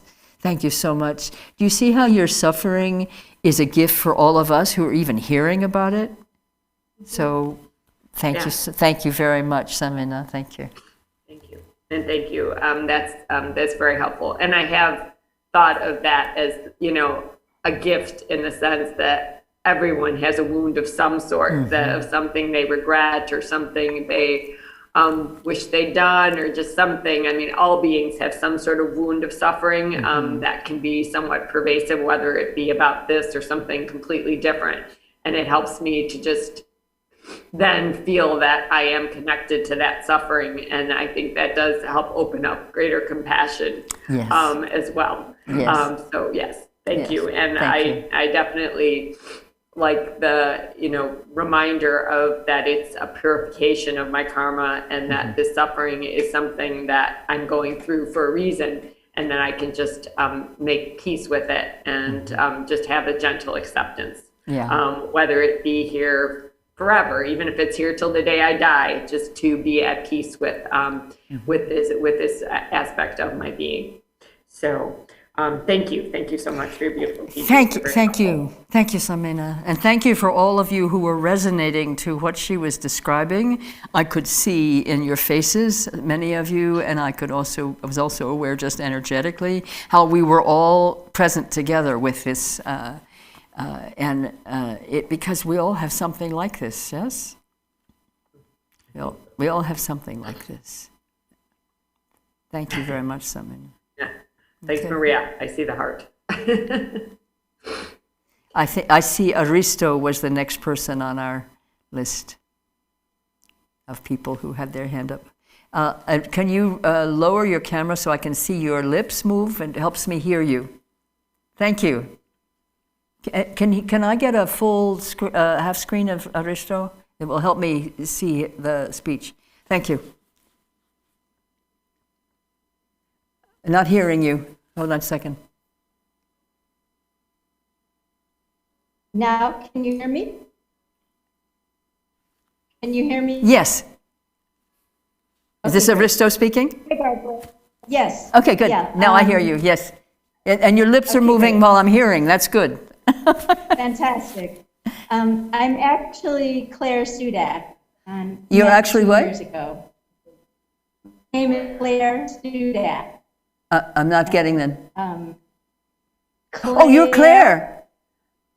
Yeah, I'm Claire. Oh, your hair's different. So why is it coming up as Aristo? We've got a funny thing going on here. Anyway, hi, Claire. Well, I had to use my phone to talk, so. Yeah, that's okay. Hi. Aristo phone. Hi.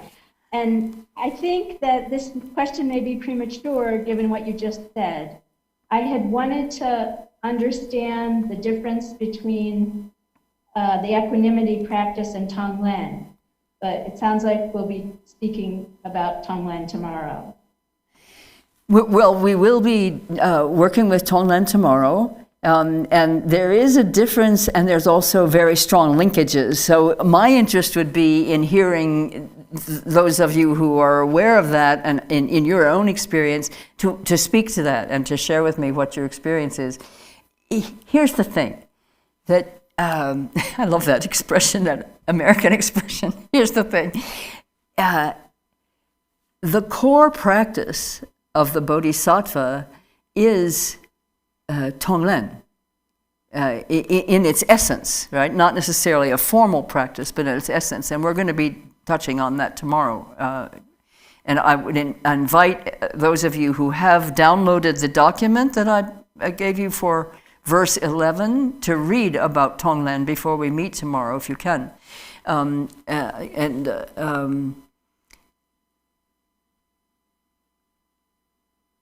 We cannot really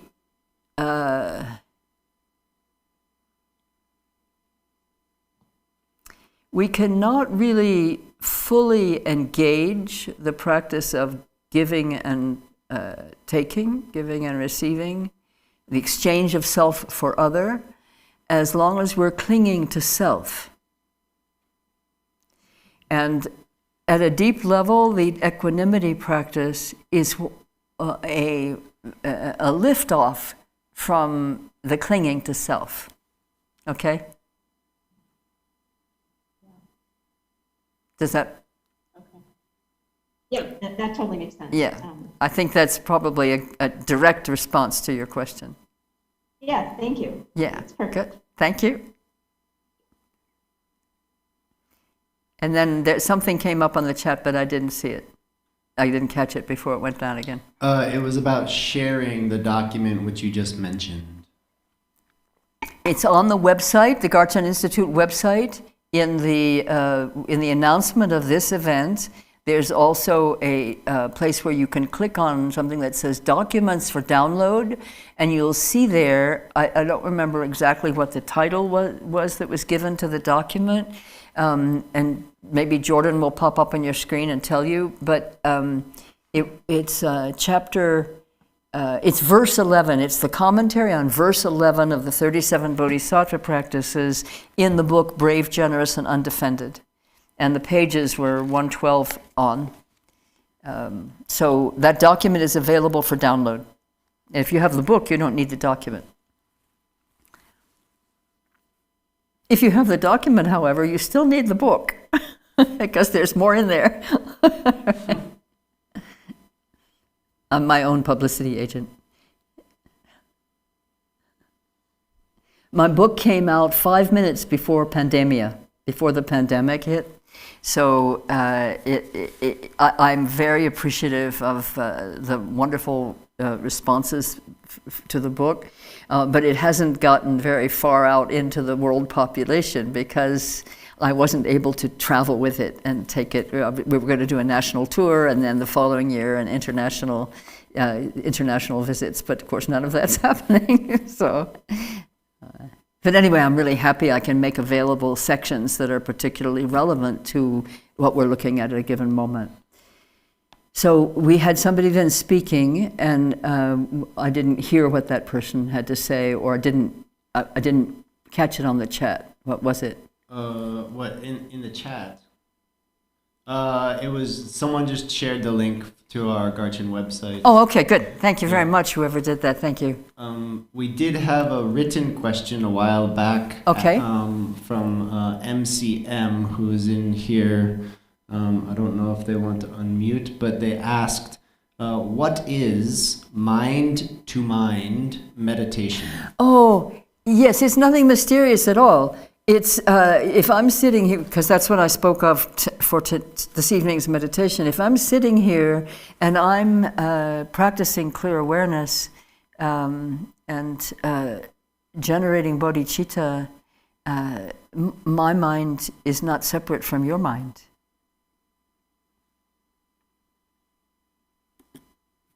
That's what it means. So we can be sitting together at great geographical remove, with no electronic communication, but we are present together. And it's definitely something we can experience directly. Members of Sangha and I do this, whenever we create the opportunity for it, and it's an authentic connection. Rinpoche teaches without any ambiguity that there are, yes, many consciousnesses, but there's only one true mind, natural mind, and that we all share, and therefore it's very easy for us to say, here we are together. I mean, you've experienced, I've experienced with you, and some of you, many of you have experienced directly with me, being in teachings together without the help of Zoom, and we have only the direct connection through the camera for the live stream, and I'm receiving communications from many of you, with some frequency and with some, I would say, deep acknowledgement that it is experienced as if it's directly, the connection is direct, it's authentic, it's genuine, it's here, it's present. And there's nothing other than this camera lens that I'm speaking through, and I don't even know what you look like, particularly until we have the Zoom connection. So the technology is giving us material world points of reference for something that's already happening in the actuality, in the reality of the one mind, many consciousnesses. I hope that's a helpful comment.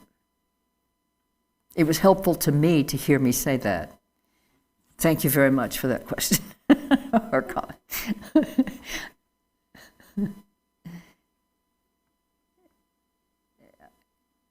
Okay, since I'm seeing no new names coming up, and I'm seeing Misha and Maria who would like to speak again. So let me take Misha first, and then come to Maria. Thank you, Barbara. And something Maria has been asking in chat, as well as others, will be part of my question. I sat up to make it easier for me to understand and easier for you to read my list. Thank you.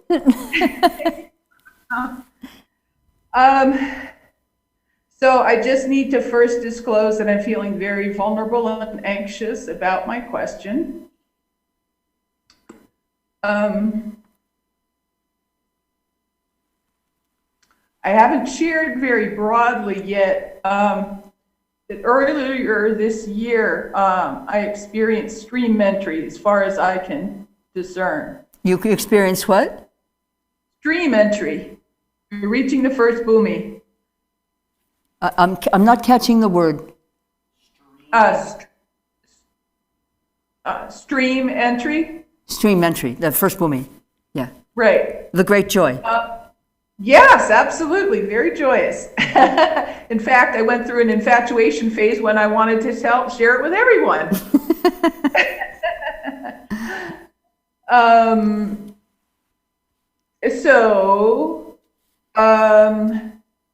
One of my main resources has been Wikipedia's entry on the bhumis.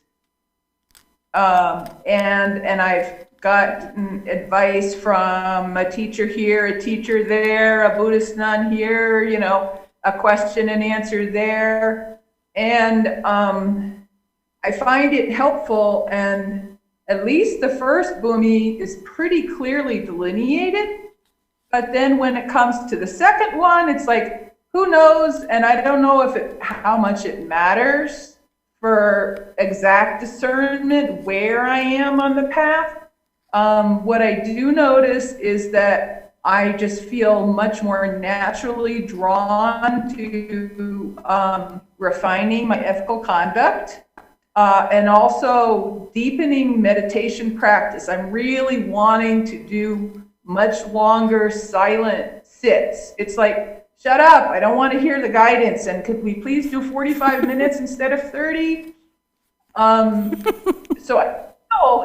I feel the natural draw of where the descriptions are describing. It's like, okay, yeah, I can feel the natural draw that way.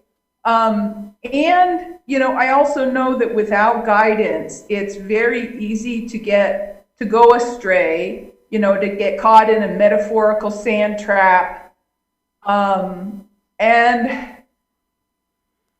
I'd rather avoid that. So part of the question is, and what others have been asking, it's like, who would I find to be a teacher that I could consult one-on-one in an ongoing basis, who can get a sense of my particular path and more precise guidance. Several people have been asking if you're taking new students at this time. So I thought I'd ask that question for everyone who's been asking it also. So good questions. I want to comment first about the bhumis, because not everybody probably will know what you're referring to. So I'm just going to say briefly, there are various accounts of specific stages of bodhisattva progress, and they're called bhumis. They're stages on the path. And there's a reference to stages on the bodhisattva path in one of the prayers that we do at the beginning. And they have particular names or designations with different translations, of course, and they are described in terms of the characteristics and the challenges and the accomplishments of that particular stage. It's very interesting to look at them. I myself have enjoyed very much reading, especially Patrul Rinpoche, Words of My Perfect Teacher, about the bhumis. And it's very significant there are certain moments in my experience where I've recognized a stage of the path. Though, it's really seductive to get really interested and really attached to that stuff, those descriptions, and to say, that's me, I'm there, I need to work on this, or it means I've accomplished that. And what I think, and I'm sharing this with you, all of you, all the whole world, I'm sharing this may be just my own view. What I think is, as in most things about progress spiritually, it's not either or. It's not, I have accomplished the first bhumi and now I'm on the second, and I'm looking towards the third and feeling optimistic or whatever, or discouraged. We're all doing them all at the same time, and there are various points at which it's more visible or more noticeable, that certain dimensions, say, of bhumi number such and such. That doesn't mean you're on that bhumi. We would like to say, well, I would like to say, for example, because I'm having trouble with such and such, and I'm on the road to accomplishment of that. It doesn't necessarily mean that. I mean, in some defined way of that I'm on the next bhumi that I want to get to or something. It may mean it is part of the universal bodhisattva experience on the path that we will have to meet these challenges and surmount them and transform the obstacles. So I think that's a much wiser way to approach bhumi land, personally, than to get attached to and to invested in this encapsulated description of this experience. These are pointing out instructions for what we need to be aware of and working with and offering for the benefit of all beings. I would like to relieve us of the bhumi burden of thinking that there's a measuring stick here that we need to be working with. There's no measuring stick. It's all happening right now. How does that work for you, Misha? Where are you, Misha? How does that work for you? It's helpful, and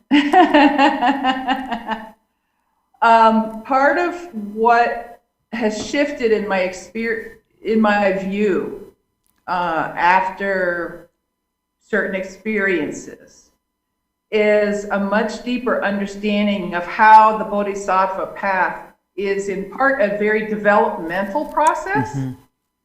So on the one hand, how I hear what you're saying is these are universal challenges everyone will face when it comes up in their particular path. Mm-hmm. At the same time, I'm also aware that there can be just as in human development, a general, typical process of development. It's like, well, this capacity, like you first have to learn how to crawl, then you have to learn how to stand, and then you learn how to walk.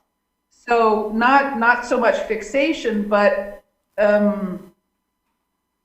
like maybe a travel guide to like, mm-hmm. Oh, okay, oh, mm-hmm. It's that mountain. Oh, yes. Okay, I get a sense of the territory I'm in, yes. Something like that? Yes. Yes, I think as a guide, to point out certain markers on the path, very valuable, but no fixation. Just no fixation anywhere to anything.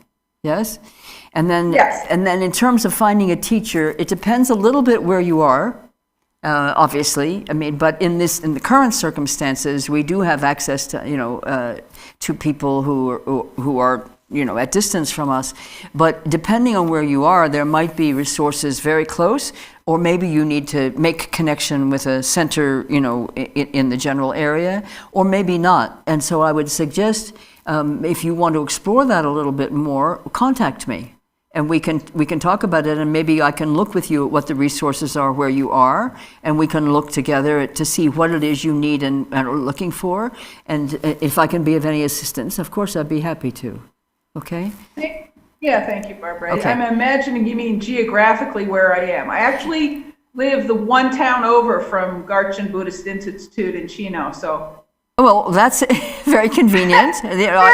Although we're still in pandemia land, yeah. So it doesn't matter actually at the moment. But you can reach me through the Garchen Institute. Just send a message for Barbara and to the Garchen Institute, questions@garchen.net, and they will forward it to me, and then I'll get back in touch. Okay? Okay, excellent. I'll make sure that's in the chat so others who wanted to know Yes, how of to course. get you. Yeah. And remember my caveat at the beginning, I get overwhelmed by great amounts of correspondence at different moments, not always. And then, so I may not be speedy correspondent that you have in your dreams about, Lama Speedy correspondent. Okay, I'm also looking at the clock. We have 5 more minutes, and there's one person who's come up named Zachary, whom we haven't heard from before. So Maria, can we communicate then by email a bit if you like? Because if you have another question, we won't have time for it. Yes? Okay, so we're going to go to Zachary. Hi, Zachary. Hello, how's it going? Are you able to hear me? Yeah, I can hear you, but I didn't hear what you said. I heard hello, and then I didn't get anything after that. How are you all doing? How are we all doing? Yeah. I all am doing great. I think we're doing very well here in our group today. That's what I'm thinking. It's a very dynamic and very alive conversation. I think you all are doing great. In terms of bodhichitta, how do we generate bodhichitta more? Wonderful. Thank you so much for this question. So in equanimity practice, you generate it on the basis of these 3 experiences of specific kinds of interactions or relationships, yes? So, and in Tonglen practice, you generate it on the basis of recognizing, well, we'll talk about that tomorrow. In general, what I would invite you to be aware of is we already have the seed within us of ultimate bodhicitta. Ultimate bodhicitta is absolute truth and love in unborn union. We already have that. That's our true nature. So we're not practicing to get something we don't have. We already have the ultimate, but it's not yet articulating through the relative. So all we're working with, we don't have to generate ultimate bodhicitta any more than we have to generate the enlightened mind. It's already ours. But it's covered over at the moment by our personality adhesions, let me say. Okay, it's a funny word to use, but it's from medical terms. But so we're cultivating relative bodhicitta, the bodhicitta that's available to us to cultivate in the relative reality here in the realms of existence and samsara, where there's a huge amount of suffering. The experience of suffering is universal, and the varieties of suffering are infinite. And so the potential for generating compassion is always present. And because we have ultimate bodhicitta as a seed within us, the seed of Buddha nature within us is ultimate bodhicitta, seed within us. We have infinite numbers of ways of watering that seed and bringing it to maturity. And the whole Buddha Dharma, we could say, has 84,000 ways to generate, to water that bodhicitta seed. But there are specific practices in different traditions. And everything you read in the Buddha Dharma in the Tibetan tradition will be talking about this. And so you can start looking for references to books that others have found valuable, and you can attend teachings with teachers online while we're still in the pandemic. And this whole teaching of this weekend is oriented to you responding to your question. So please come back tomorrow. I probably will not be able to participate live, but I will participate on the YouTube. Super. Yeah. And has it been useful so far for the purpose that you're defining? It's been useful on occasion. Plenty of failures. But, always try to dedicate the merit. Good. that in itself is a significant practice that we all need to do. So, okay, so tomorrow I'll remember you. As I speak tomorrow, I'll remember you. So when you watch it on YouTube, you'll know that I'm also speaking to you. Perfect, and I'll be in the meditation mind to mind later. Oh, good. That's excellent. Good. Thank you. Okay, we are at the end of our time for today. It would be lovely to go on, but I'll see you at 6:45 my time here in Arizona, and look forward to that wonderful mind connection as we practice together. And those who are not able to come tonight, I look forward to seeing you tomorrow, virtually or, well, virtually, yes, virtually. Virtually meaning,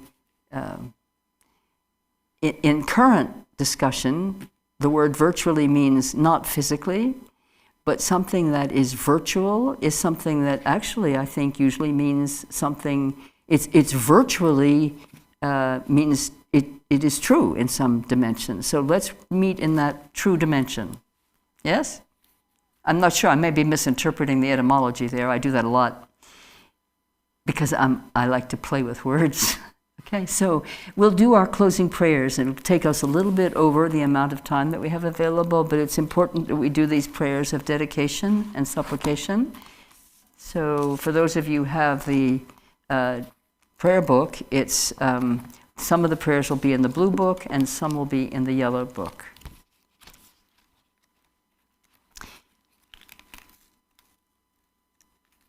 And we'll, because we're late, we'll be doing a fairly short version of the dedication prayers. By this merit, may I attain omniscience. Having defeated the enemies, my wrongdoings, may I liberate all beings who are tossed in the ocean of samsara by the waves of birth, old age, sickness, and death. And that's the prayer that I chanted earlier in Tibetan. Sunamni tamchetsipani tanenye pedanam pamchete shegana chibalon trupai sipetsole drovarasho.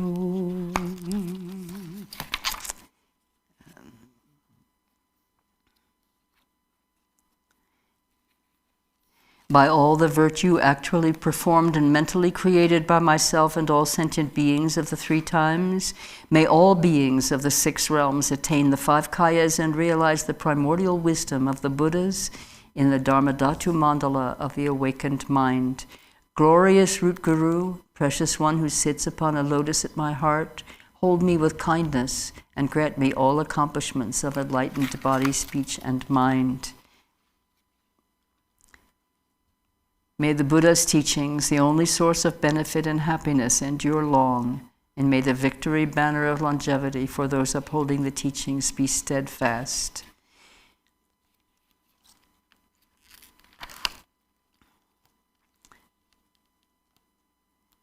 Just as the hero Manjushri realized things as they are, and as did Samantabhadra too, I will follow in their path and perfectly dedicate all these virtues. By the blessing of the Buddhas who attained the three kayas, by the blessing of the truth of the unchanging nature of reality, and by the blessing of the undivided Sangha community, may my prayers be fulfilled according to this dedication.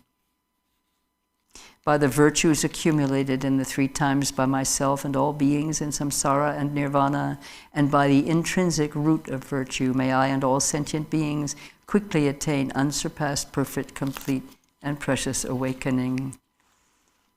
Glorious, holy, venerable, precious, kind root and lineage gurus, divine assembly of yidams, assemblies of Buddhas and Bodhisattvas, heroes and heroines, Yogini and her assembly of Dakinis, all of you dwelling in the 10 directions, please heed me. By the power of this vast root of virtue, may I benefit all beings through my body, speech, and mind. May the afflictions of attachment, hatred, ignorance, pride, and jealousy not arise in my mind. May thoughts of fame, reputation, respect, honor, and concern for this life not arise for even a moment. May my mind stream be moistened by loving kindness, compassion, and bodhichitta, and may I become a spiritual master with good qualities equal to the infinity of space. May I gain the supreme attainment of Mahamudra in this very life. At the moment of death, may I not experience the suffering of being abruptly severed from this life. May I not suffer a terrible death. May I not die confused by wrong views. May I not experience an untimely death. May I die joyfully and happily in the great luminosity of the mind itself and in the crystal clarity of Dharmata. May I in any case gain the supreme attainment of Mahamudra at the time of death or in the bardo. And then we do long life prayers for our lamas, our gurus, for His Holiness Tenzin Gyatso, the 14th Dalai Lama.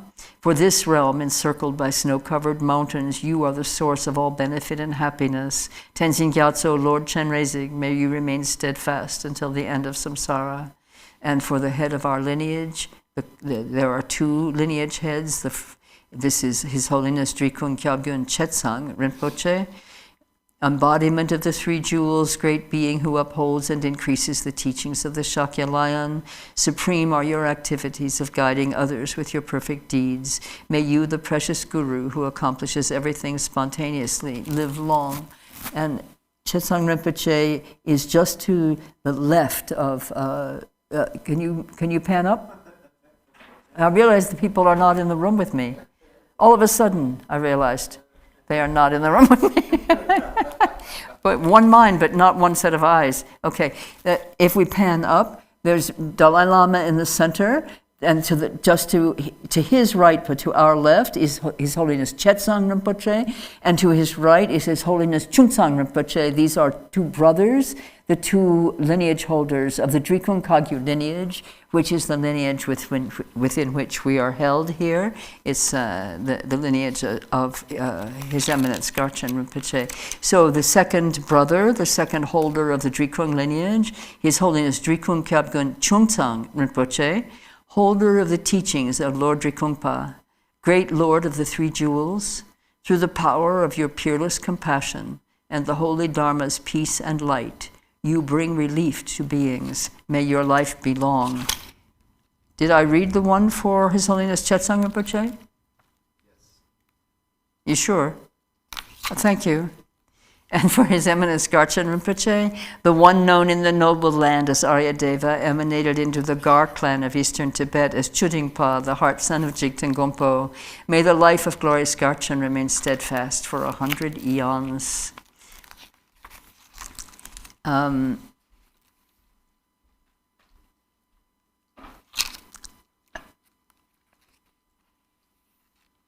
May bodhichitta, for those who want to know how to generate and cultivate bodhichitta, this prayer is very profound. May bodhichitta, the precious and supreme mind, arise in whom it has not yet arisen. Where it has arisen, may it not decline, but ever increase higher and higher. And we will close with a prayer that is specific to this time in which we live, but it was as if it was written for today, but it was written in the 1800s by Jamgon Kongtrul Rinpoche, who dedicated it for the peace and welfare of Tibet.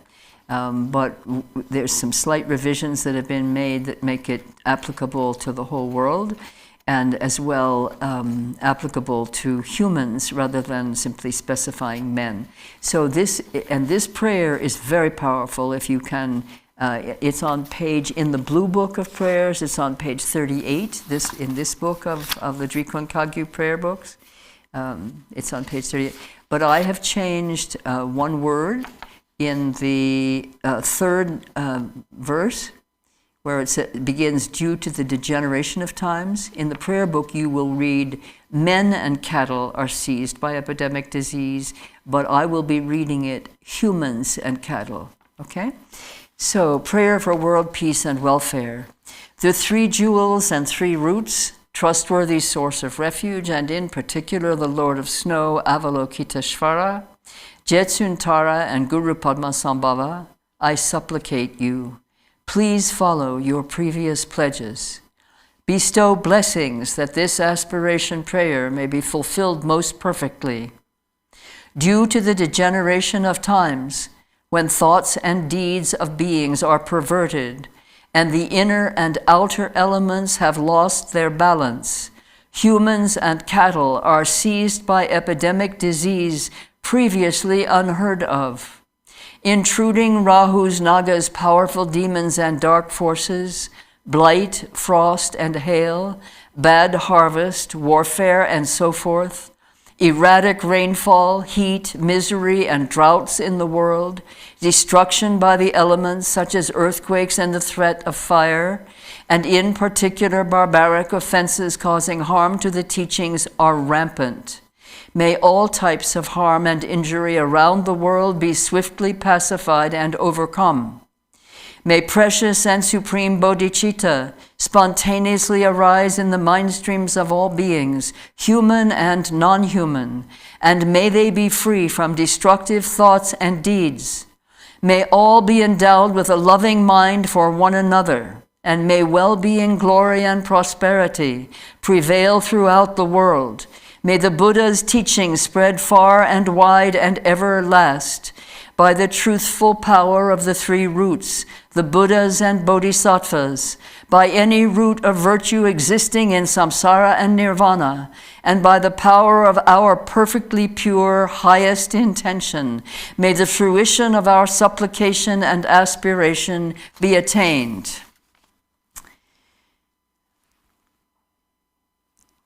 Emaho, thank you very much. See you at 6:45.